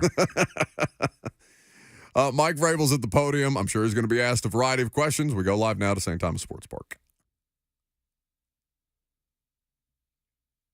Okay, maybe we don't. Prepare and, a lot of different looks. So there's a lot to cover. What kind of went into the decision to move on from Monty Rice yesterday? I think it's just it's a process and, just didn't work out. And I'm sure Monty will go on and have another opportunity and, we'll give other guys opportunities here. I guess just getting one of those opportunities. Has he done good things for you on the practice? Yeah, I mean he did good things since he's been here, and he'll be a guy that'll get some of those looks, and signed JoJo Doman to see special teams potentially help us there, and those are things that we'll work through as the week goes on to get the best 48, the right 48. What do you guys see out of Ty Zittner signing him to the practice squad in terms of maybe him coming up to punt? Well, athletic, he can kick off, he can punt. Obviously, that's his number one role will be to punt. I had a bunch of guys in here, and he did a great job considering the circumstances and the outside and the weather and the competition, and excited to work with him. He a holder as well? Yes, okay. Yes. Did that as well. 5 years ago today, Derek had his 99-yard run against the Jags. What do you remember about that, and is it crazy that it's already been 5 years since that? Yeah, I think probably yes. It's been, I would say, yeah, that's crazy to think that that's been 5 years. Just that he's still running. He's still, I think he's getting tackled. He's still running. And felt like the play lasted 5 years. So tremendous, individual effort. Great job by everybody to get involved early, to get him going. And then, what he did, after that was on his own. So time flies. Does the X-plays make the challenge of the X-plays, this team is as difficult as anyone trying to defend those? Well, a lot of speed. They've got, a good scheme and a lot of speed. And, the quarterback, Tua, does a fantastic job of being able to distribute the football. And sometimes those X plays are handoffs. Sometimes they're short passes. It's not, every single one. I mean, yeah, if you're pressed up on Tyreek, you could guarantee that it's going downtown. But it's not just throw it over your head every time. It's, catch and run. It's good ball placement by the quarterback. And then guys, breaking tackles, and they lead the league in missed tackles for. So those things will be critical once they have the ball in their hand. That speed being so elite that they have, is that something that you obviously can't simulate it? So how do you get ready for that? Is something like you get out there and it's like, oh, I didn't realize that he was that fast? Well, we certainly won't be able to replicate all the speed. I think that being in the right spots and being sound and all those things that'll play into the fact that once they have the ball in their hand, we're going to need some extra people to help and to take great angles and use your leverage and your help and all those different things that we talk about when tackling. Does Ryan remain the backup holder, and what's his practice regimen for that now? Yeah, I think we've had Gibby snap, as a backup snapper. We've had, Ryan holding at different times, and I would imagine that Ryan would continue in that regard. How often do you want him doing that? In the game, never. I think making sure that, those things are, we're covering some of those outliers and making sure that, there's a backup at every position, snapper, holder, emergency kicker, the quarterback. So, just making sure that those things are, covered, once a week as we go into the game. But also, I would say that Ryan was pretty good in his job. That wasn't the reason that it felt like we missed a kick. Nick made it sound like it wasn't happening once a week heading into that game. Yeah, no, what I'm saying is whether it did or not, the snap and the hold, Nick missed a kick. Nick's made a lot of kicks, and I thought Ryan did a really nice job, and has done a nice job whenever we've asked him to do that in practice or in the game. So, hopefully we'll be able to execute all those things, and especially on Monday night. Tom's voice been maybe at the start of the week as you kind of started new on Yeah, I mean it's different. I mean we're in a different situation, but Tom's got a lot of experience, and looking forward to a great challenge. We'll have to protect our punter. We'll have to check our returner, kicker when we kick the field goals, and looking forward to that challenge. What stood out about their pass rush, Miami's, and kind of what has allowed them to have so much success this year? I mean, they go and win, and guys inside, they had a bunch of guys with a handful of sacks, 6.5, 7 sacks, each. I mean, sit there and tell you how good Chubb is. Obviously, he's done it for a lot of years. Christian, Wilkins inside. David will blitz. Van Ginkel can rush. He can do games, execute games very well. So, they bring it from everywhere, and everybody's producing. What's the key for your offensive line to kind of counter that? Outside of blocking them, just making sure that we're inside out, making a pocket like it is every week. And if they, sometimes the backs are going to be on linebackers. Like that's, sometimes that's unavoidable. Like you have to step up and stay square and not drop our head. There's a lot of examples of guys blocking them, a lot of examples of, guys winning and making a miss. That's Titans head coach Mike Vrabel at the podium. Will Levis is coming up next. What you need right now, though, is the phone number, 615-737-1045. If you are caller number 5, you will win a catered lunch for 15, courtesy of Hattie B's, the Feed Your Flock feature that we are doing every week around here. So call that number, 615-737-1045. Download the Hattie B's app to be entered for your chance to win.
It is 11:58. Good morning. I'm Lucas Panzica from the 104.5 The Zone studios. Titans back on the practice field as they prepare for a long week of rest going into the Monday Night Football matchup against the AFC's number 1 seed, the Miami Dolphins. Transactions today, linebacker Otis Reese signed to the active roster from the practice squad. This after linebacker Monty Rice was waived yesterday. Titans also signed linebacker JoJo Doman to the practice squad, as well as punter Ty Zentner in a responding move to punter Ryan Stonehouse having season-ending surgery.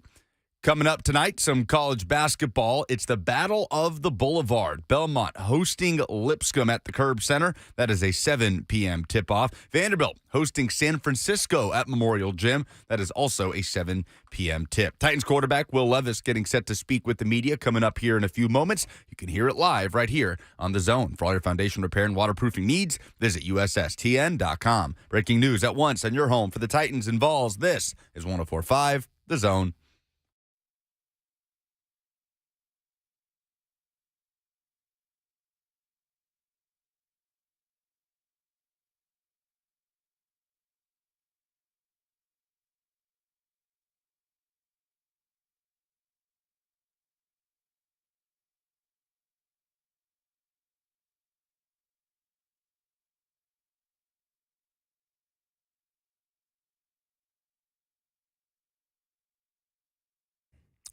Titans quarterback Will Levis is going to be at the podium here in just a little bit. We'll carry his press conference and comments live.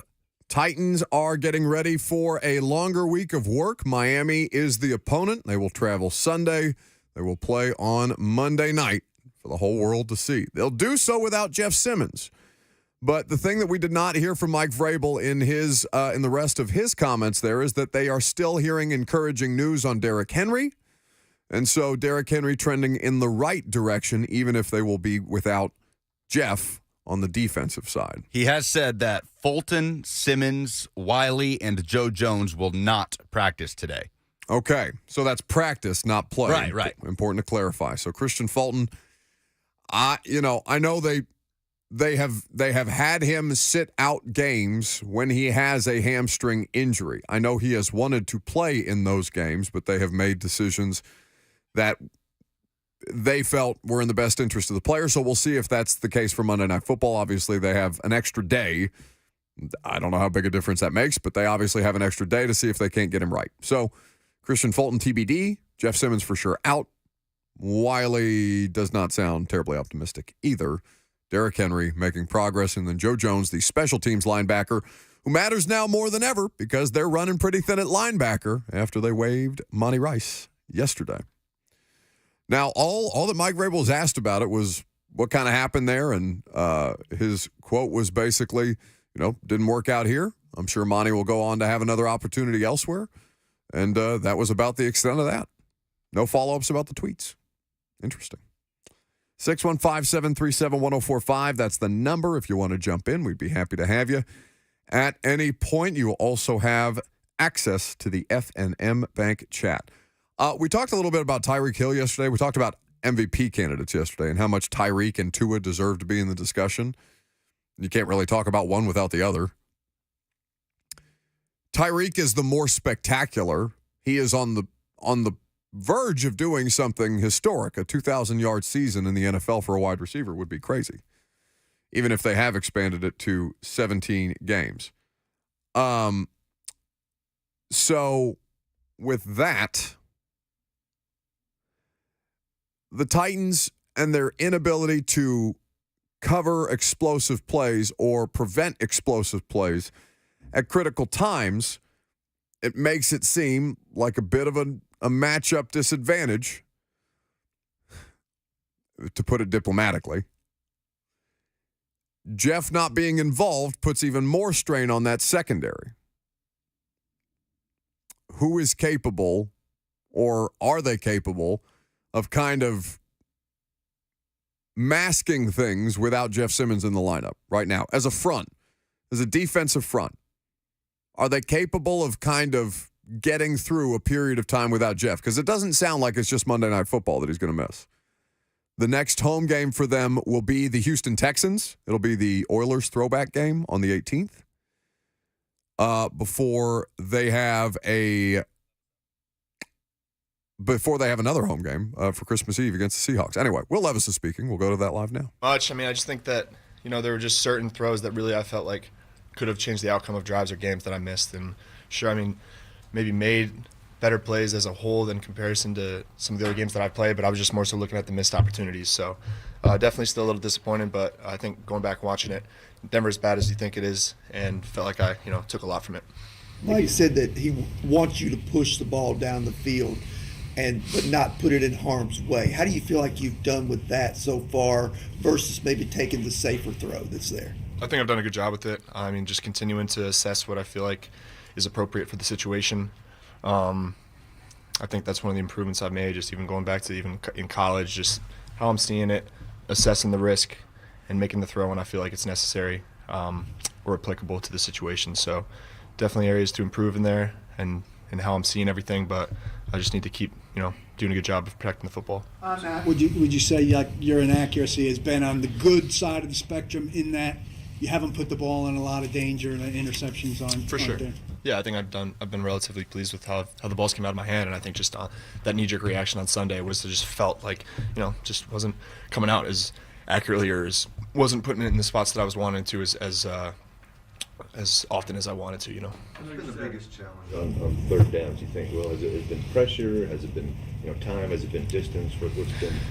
Well, going back, I think not necessarily this past game, but just the operation of things of, pushing us back 5 more yards or either not getting the snap off or not getting a protection call made clearly to the guys up front so that, that pressure doesn't get there.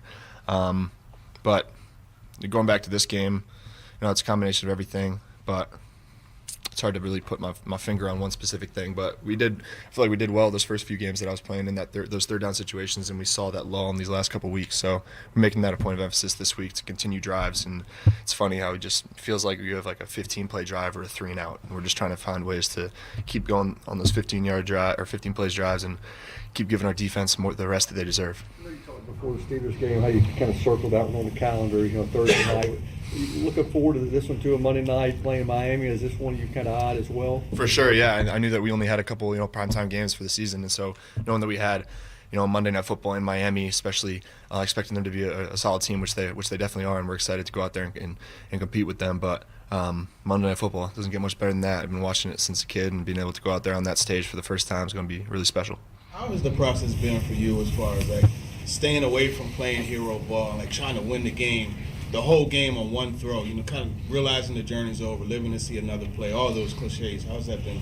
I think it's just knowing that my role within the team is, just being the quarterback and doing my job. Whereas maybe in college, there's certain times like, you can feel like you're supposed to be that guy on the field. You're supposed to be like the best player on the field, and you have to go and do things that equate to how people see you and how you feel about yourself. But I think I've just kind of relegated back to knowing my role and that I only need to do my role. And if I do need to if there's an opportunity to do something a little extra to get a couple more yards and to make a throw that might be a little riskier, but I know I can make, it's just continuing to kind of understand in those situations and when it's necessary to not put the ball at risk, but push the ball downfield or make plays with my legs and decisions in that respect. So it's continuing with the reps that I get to understand my role and get better within it. What did guys say to you in the aftermath of you forcing and recovering the fumble on Sunday in the aftermath of that play? What was their reaction? I had taken off and I didn't hear the whistle, and I came back, so it took me a while to kind of get everyone get back, and we were just like, what the heck just happened? But I told him, I was like, I think he fumbled it. Like it should be our ball first down. But we were just focused on continuing the drive and getting down there and scoring points. But I don't remember any specific pats on the back or anything. What did your family say to you on the helicopter hit you took, when you ran for the first down? Yeah, it's not the first time they've seen it. So,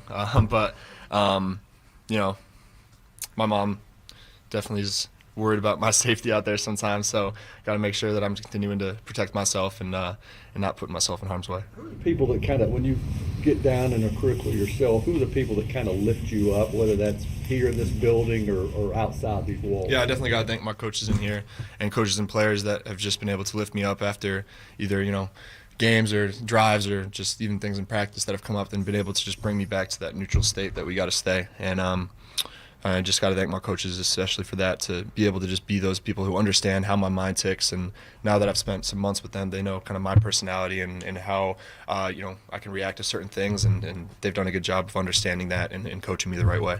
You seem to be fairly self-critical and demanding excellence from yourself, but you're also very confident in your work and your demeanor. Where did you kind of learn to balance criticizing yourself but remaining confident in your ability?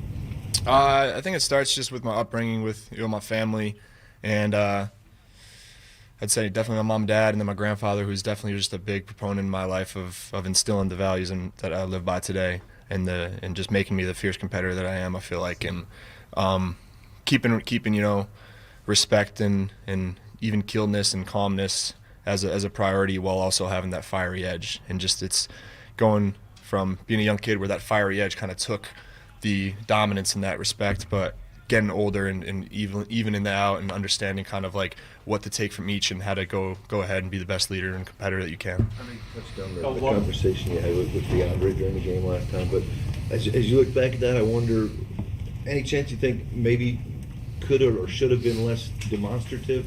You know what I mean? Yeah, maybe I forgot that I was on TV, but no, it's just one of those things that just happened. If I would have gone back, I would have been more neutral about it for sure. But that's just part of the things about being an NFL quarterback and learning along the way of how to be a leader and how to get you guys going. But definitely would have handled it differently if I would have done it again. Well, you guys talk about flushing losses. Is the process any different coming off a game like that one in the way you go about doing that?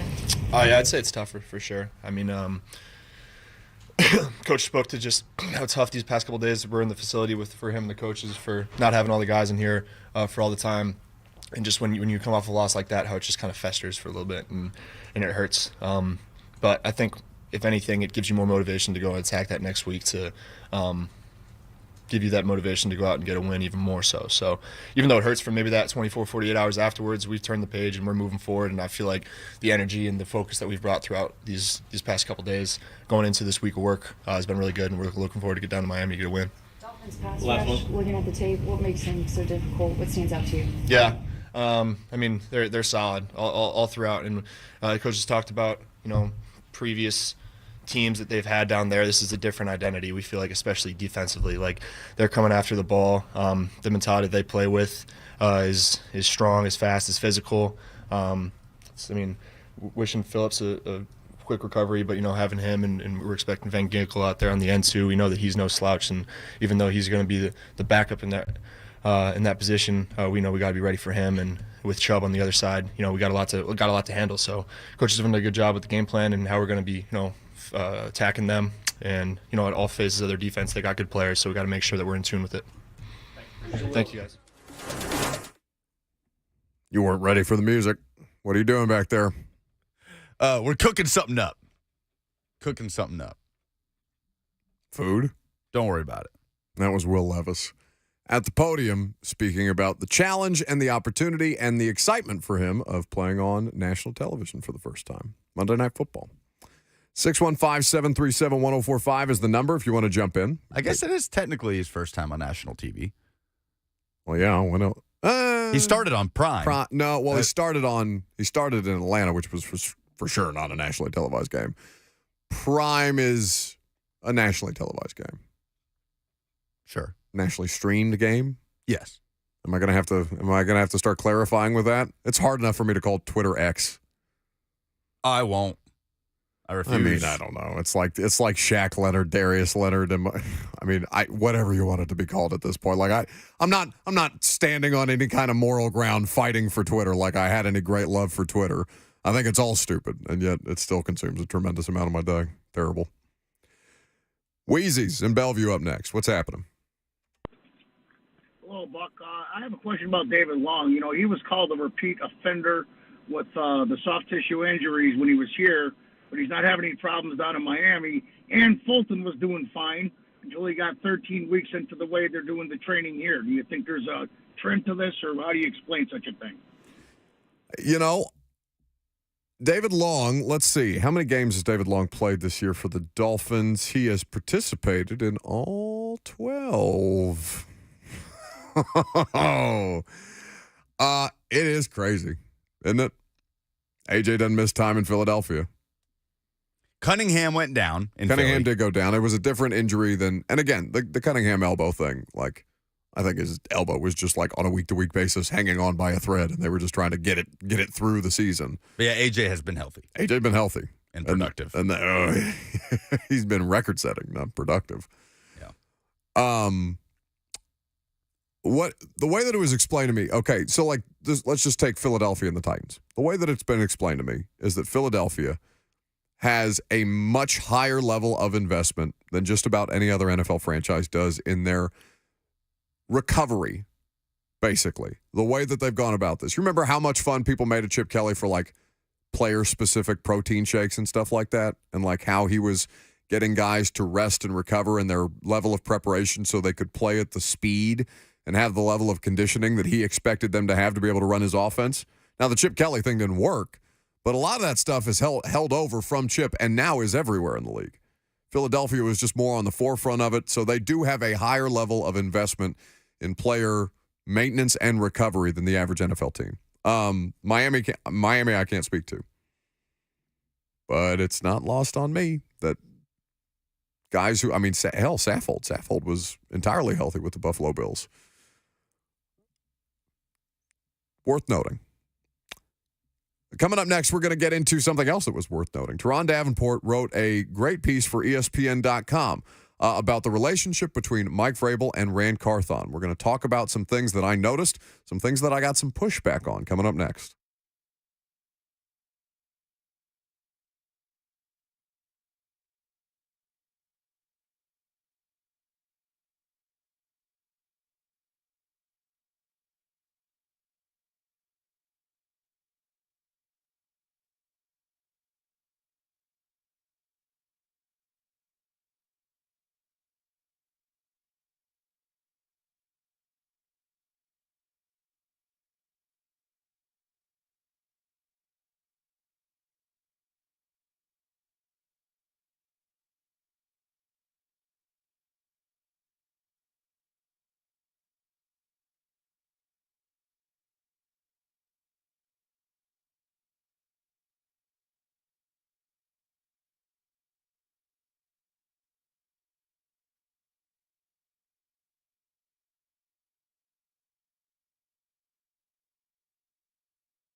So, I don't know if Lucas is playing this song intentionally, but it does seem apt.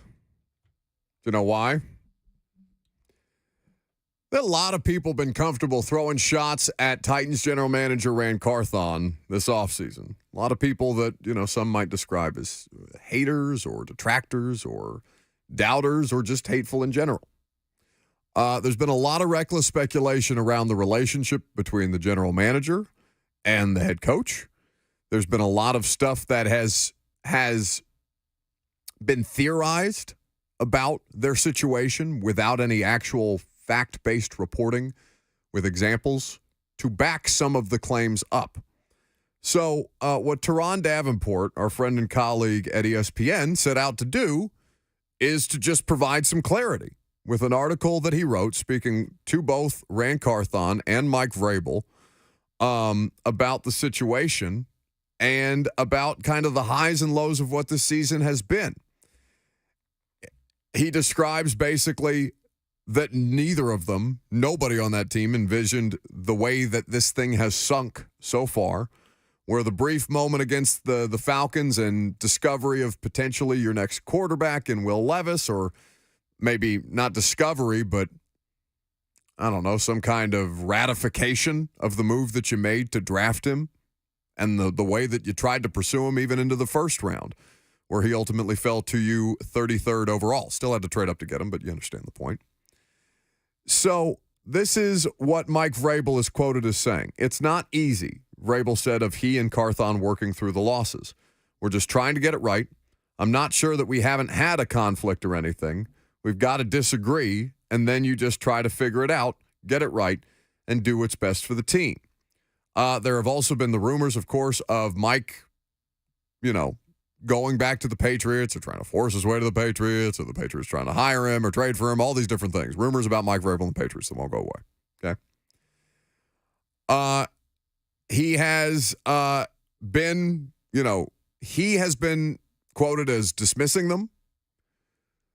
Everybody with the Titans organization says they want to keep him publicly and privately, whether that's being reported by Diana Rossini, whether that's being verified by Teron here in this article. We've talked about this over and over again. Amy Adams-Strunk does not want to fire Mike Vrabel.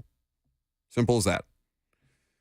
Whether Mike, has designs beyond the Tennessee Titans right now, he's not answered to that effect. So anything beyond that hasn't been credibly reported on. Fair to say? There's been a lot of noise from what feels like New England about the desire for him. That's what I was going to say. Like, where has all the noise been coming from? Literally all of it. From that part of the country, right? From the Boston Sports Journal. Yeah. So what can we glean from this situation? Two things. The Patriots seem like they really want Mike Vrabel, and the Titans really want to keep Mike Vrabel. Like, are we comfortable putting those things out there and saying, we believe these things to be true? I don't know how much that simplifies it, but the Patriots seem to be very interested in Mike Vrabel. The Titans are very interested in keeping him. So the whole theme around the hiring and the details around the hiring, for example, it was theorized. I'm not going to say it was reported by Greg Bedard, but it was theorized by Greg Bedard, treating it as a report with no specific examples, that Rand Carthon was a hire that was, if not forced, strongly suggested onto the Titans ownership group. Amy Adams-Strunk, for her part, has spoken only in statements delivered to media via press release about the collaborative effort and all the different ways that collaboration in this next iteration of the Titans, brain trust, basically, how important that is. Not just because of the unique situation between Carthon, Vrabel, and Amy, but because John was not very collaborative at the end. That's something that we've talked about here. That's something that's been documented. It wasn't going smoothly, and it became more exclusive as opposed to inclusive. And obviously the results of that, through some form or fashion, resulted in 3 drafts that I think, after 2019, where he just knocked it out of the park, right? I don't know that you could follow it up with 3 more disastrous drafts than the way that that 2020 through 2022 went for him. We'll see about the 2022 guys. I think we all pretty much have an understanding of where 2020 and 2020 is almost off the roster. Christian Fulton's the last holdout, and that's not going to last very long, it seems. It's a low bar, but how much better do we feel about Varthon's first draft at this point, 12 games into their rookie years, than any of the last 3 J-Rob drafts? I'll say better, if for no other reason than they have been called upon to start. One of them is a quarterback. The other is an offensive lineman. Those two are, well, quarterback are essential for any franchise to have, but offensive line and something in particular is what this franchise has been chasing. I don't care if he's a tackle that was drafted to play guard. Whatever he is, he starts, and he's good enough. Hopefully there can be improvement. You could say that about both of them. Duncan, I don't know. We'll see. Spears, feel great about it. Tajay Spears is the future of whatever the Titans' backfield looks like. I think we all understand that, whether that's for a rookie contract or beyond, whatever his health situation may be. I'm not going to play predictive on it. All I know is Tajay Spears is really the only thing that I feel good about. Like, more than good about. Already gotten more out of him than you ever did out of Darrington Evans. Yes. But, oh, my God, by a mile. Yeah. Wiley seemed like he was taking steps in the right direction. TBD. Dowell, solid special teams player, has earned more opportunities. They've had injuries that have allowed for that too. Hasn't done anything necessarily dynamic on offense, but special teams matter, and he's out there making plays, to his credit. So of the 6 offensive draft picks, all offensive draft picks that they made this year, yeah, you feel solid about it, but again, the bar is basement level low. You've gotten more out of Jalen Duncan than you did Isaiah Wilson already. Oh, God. And that is just in the fact that he has played in games. He has appeared in games. He was not just put in a uniform because they had to dress 8 offensive linemen that day, the way that Isaiah was against Colts. No. Colts he had to actually play. There was a game where they were just out of bodies and they had to put Isaiah in a uniform even though they didn't want to. He didn't physically go into the game because it was such a big deal that he was even active for the game. Nothing encapsulates more. That's how low the bar is, right? That Jalen Duncan is already a better draft pick than Isaiah Wilson, regardless of what happens from here on out. Yeah. So long story short, collaboration is the thing that was cited. From Carthon, I'm not an ego person, so I don't care about control. Who has the final say? That creates dissension. Miss Amy trusts us to do our job. Okay.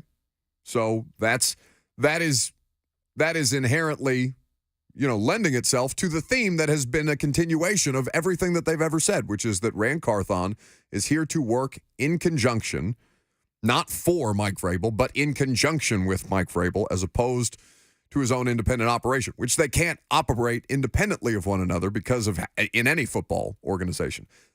This is still a different kind of relationship, right? So there's that. There were allegations, not even theories, allegations by Greg Bedard that Rand Carthon underperformed in his job dating back to San Francisco with, again, no specific examples of that.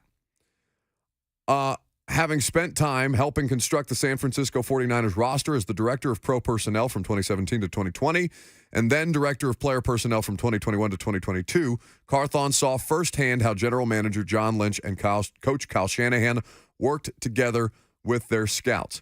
There's always going to be that level of figuring out what it's going to take to play in a new system, so it's a learning process, says Rand Carthon. He adds of assistant general managers Anthony Robinson and Chad Brinker. I've actually really enjoyed working with Rand, Anthony, and Chad. Vrabel said, we've added some good people.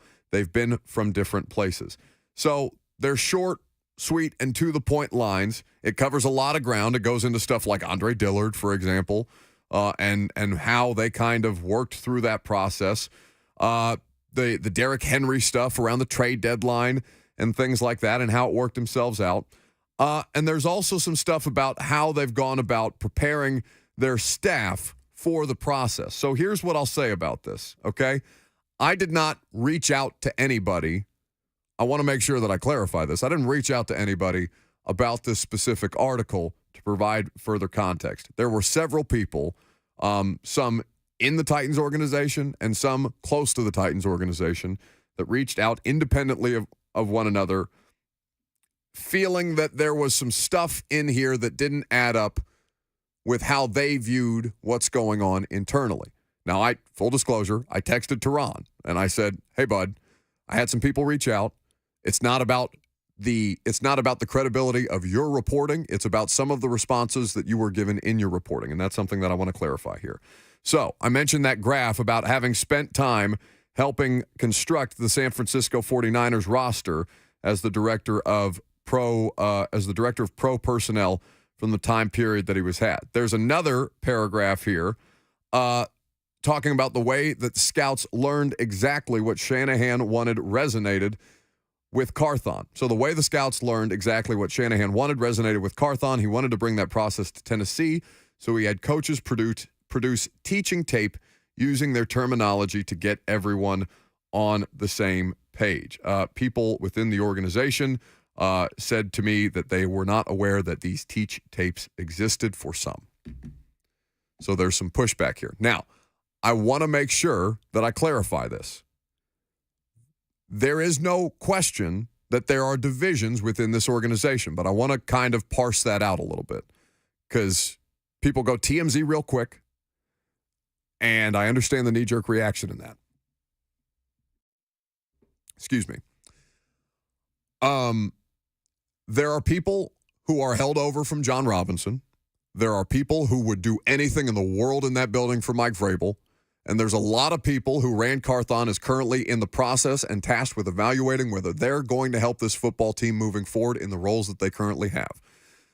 There is crossover among some of those factions, but there is no question that there are factions. Now, to the question as to whether this is carried over between Mike Vrabel and Rand Carthon specifically, there is no fact-based reporting to that effect, that they have crossed wires in a way that is detrimental to date, beyond just general disagreements that people have in the workplace over varying decisions that need to be made.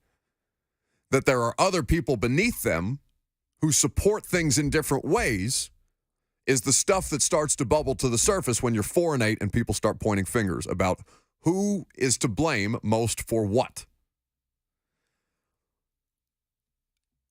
So that there's that kind of stuff in here furthering divisions in the organization, even though the two people tasked at the top may be doing the best job humanly possible to try and collaborate beyond that, is kind of the problem. It's not Hunger Games Carolina Panthers, but there's some of that stuff that goes on when you're a bad football team and the losing sets in.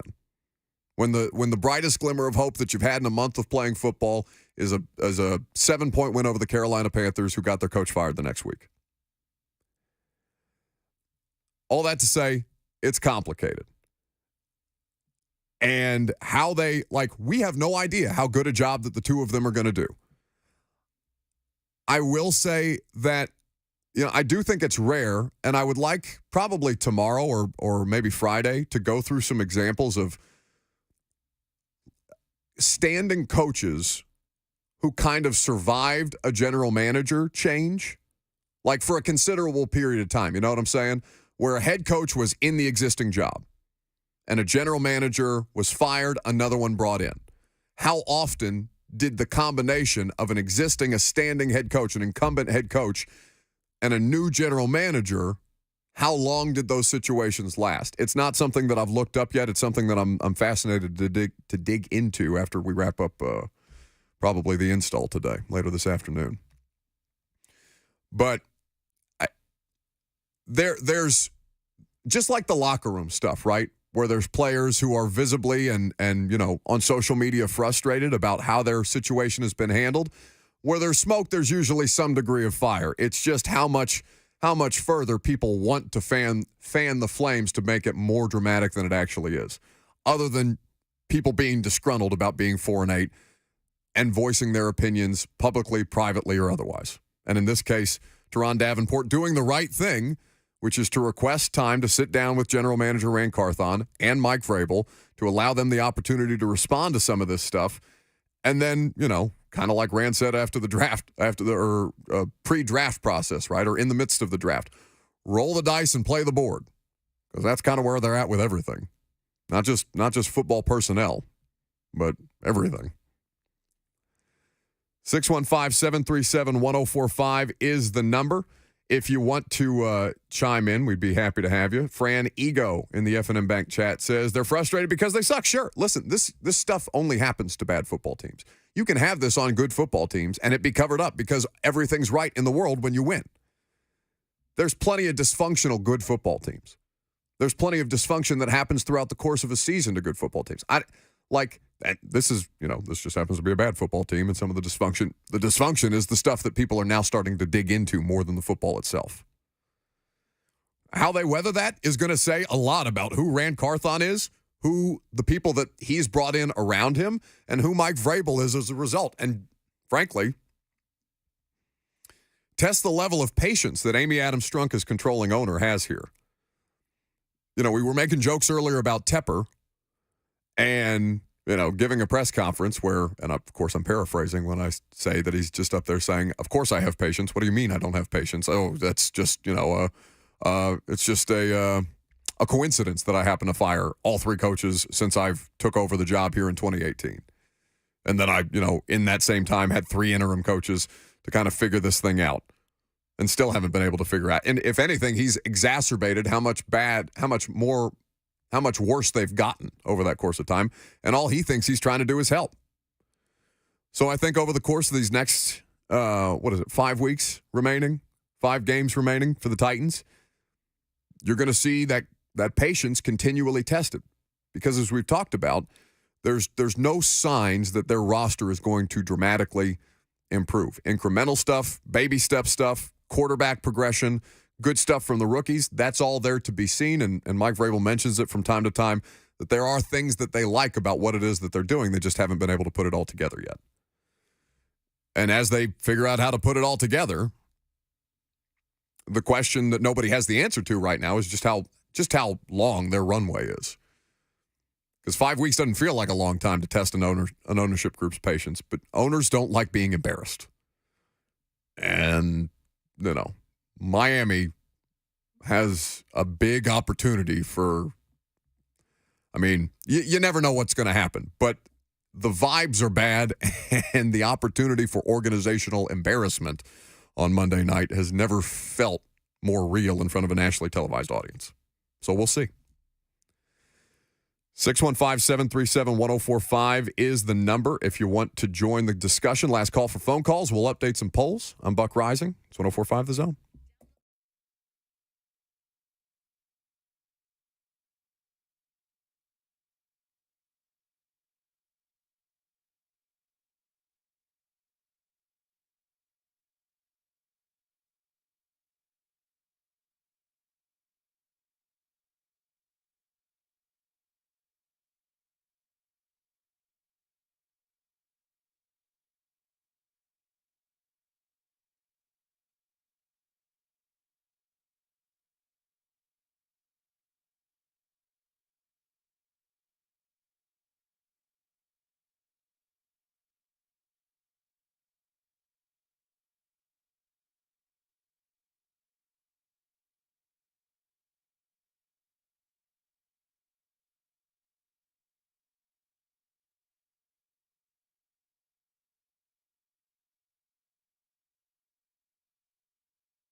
Wrapping up, last call for phone calls.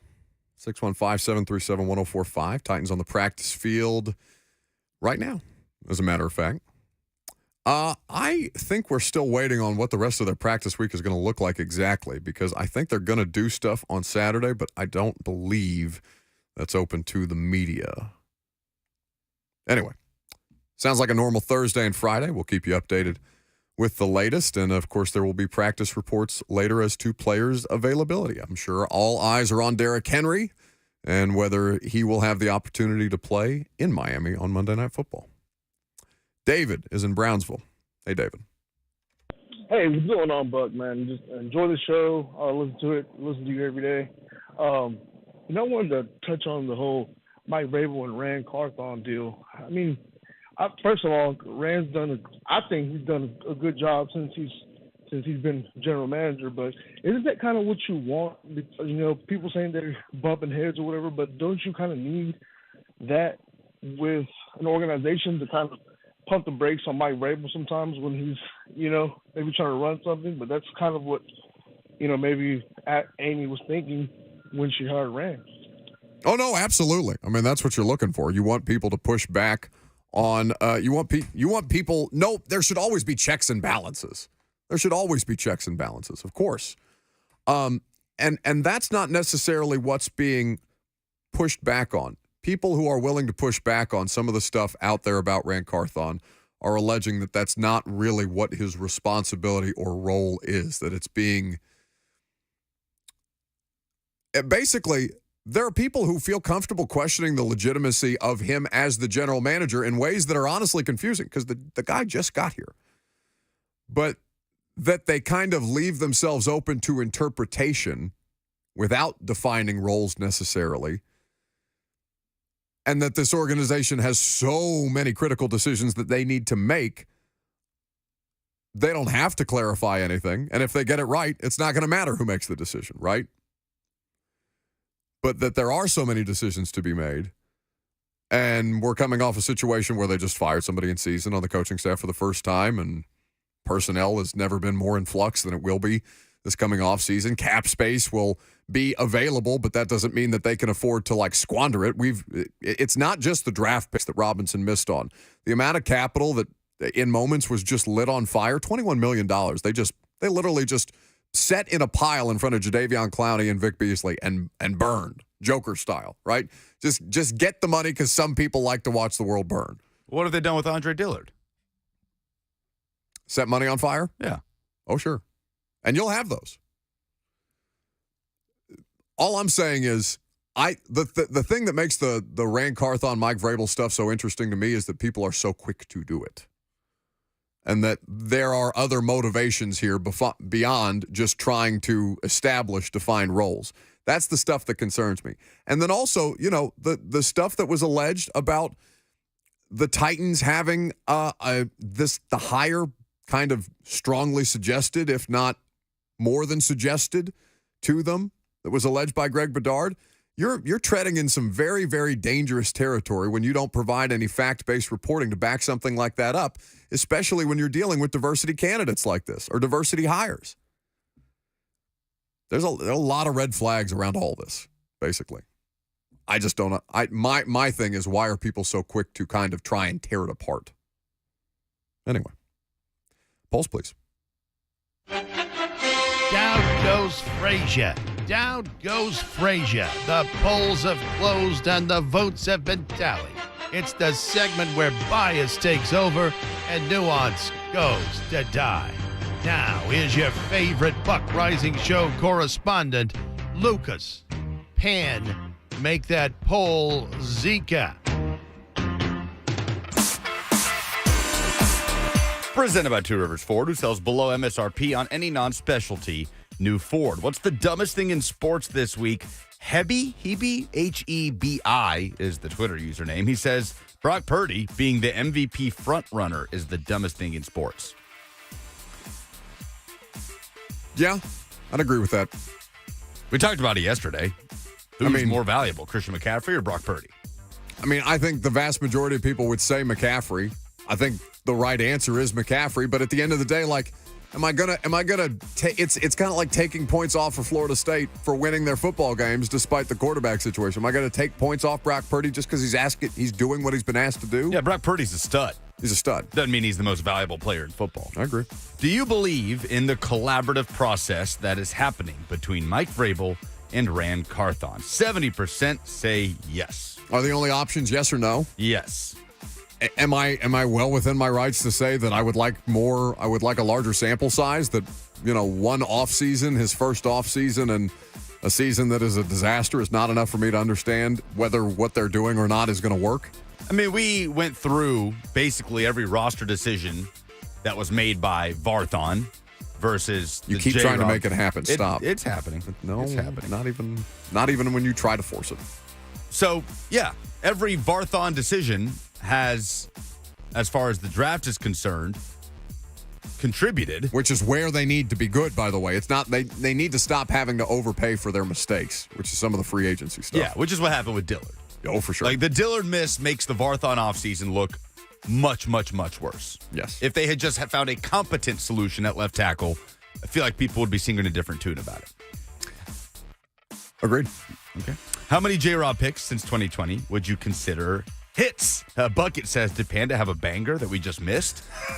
Kenneth says, there have been players who have shown flashes. Chig, Burks, Molden, Phillips, McCreary, but zero real hits, he says. No, I don't think zero's fair. I'd probably say I think there's been 20, 23, 25 players. Roger McCreary was a good draft pick. Roger McCreary is a good draft pick. I'm willing to say that, in some form or fashion, that probably 6 of them have contributed meaningful snaps on a regular basis, on top of being forced into action because of injury, which is the category that I now put Dylan Radins in. Name a funnier lawsuit than Ron DeSantis suing the college football playoff because Florida State did not get in. Puka says it's the NFL suing MIA for showing the finger during the Super Bowl halftime. They sued her for that? I guess. That's funny. She put a link in. Did they sue Orlando Brown Jr. for doing a celebration on the during the Bengals game and then yelling an expletive into the camera? I think not. What could do? Wait. Name what? a lawsuit. The replies in here. No, there's an easy one. It's another Ron DeSantis lawsuit. What Ron DeSantis suing Disney is one of the funniest lawsuits I've ever seen. Oh, that's not on here. Well, it should be. Why did he sue Disney? Over a variety of different things. This is one of those things where the world is just going on around you, bud. Yeah. It's worth reading. Life is easier that way. Okay. What could do Zach Wilson more harm, playing quarterback for the Jets or refusing to play quarterback for the Jets? 59% say refusing to play would do him more harm. The news today, Robert Saleh has named Zach Wilson the starter for the rest of the year. Well, so in theory, Zach Wilson has agreed to again be the Jets starter because based on some of the reporting coming out of New York, there was some reticence by Zach Wilson to step back into that role. I would also be reticent to step back into that role if I was as scared as Jets fans as everybody should be. So did Zach Wilson have to consent to being a starting quarterback in the NFL? Is that what we're doing? All right, I'll do it. It would seem there was consent. Those are the polls. Okay, very good. Interesting show today. Fun show today. A lot of ground covered. If you missed any of it, check out the podcast. Very not self-involved name, The Buck Rising Show, in your favorite podcast feed. What are you shaking your head about? What's wrong? Music's not playing. Screen's frozen. Oh, we're buffering? So I just got to do this cold? Yeah. Okay. This is kind of awkward. This is no foreplay. Just right to it, huh? Goodbye. All right. Blaine and Mickey next.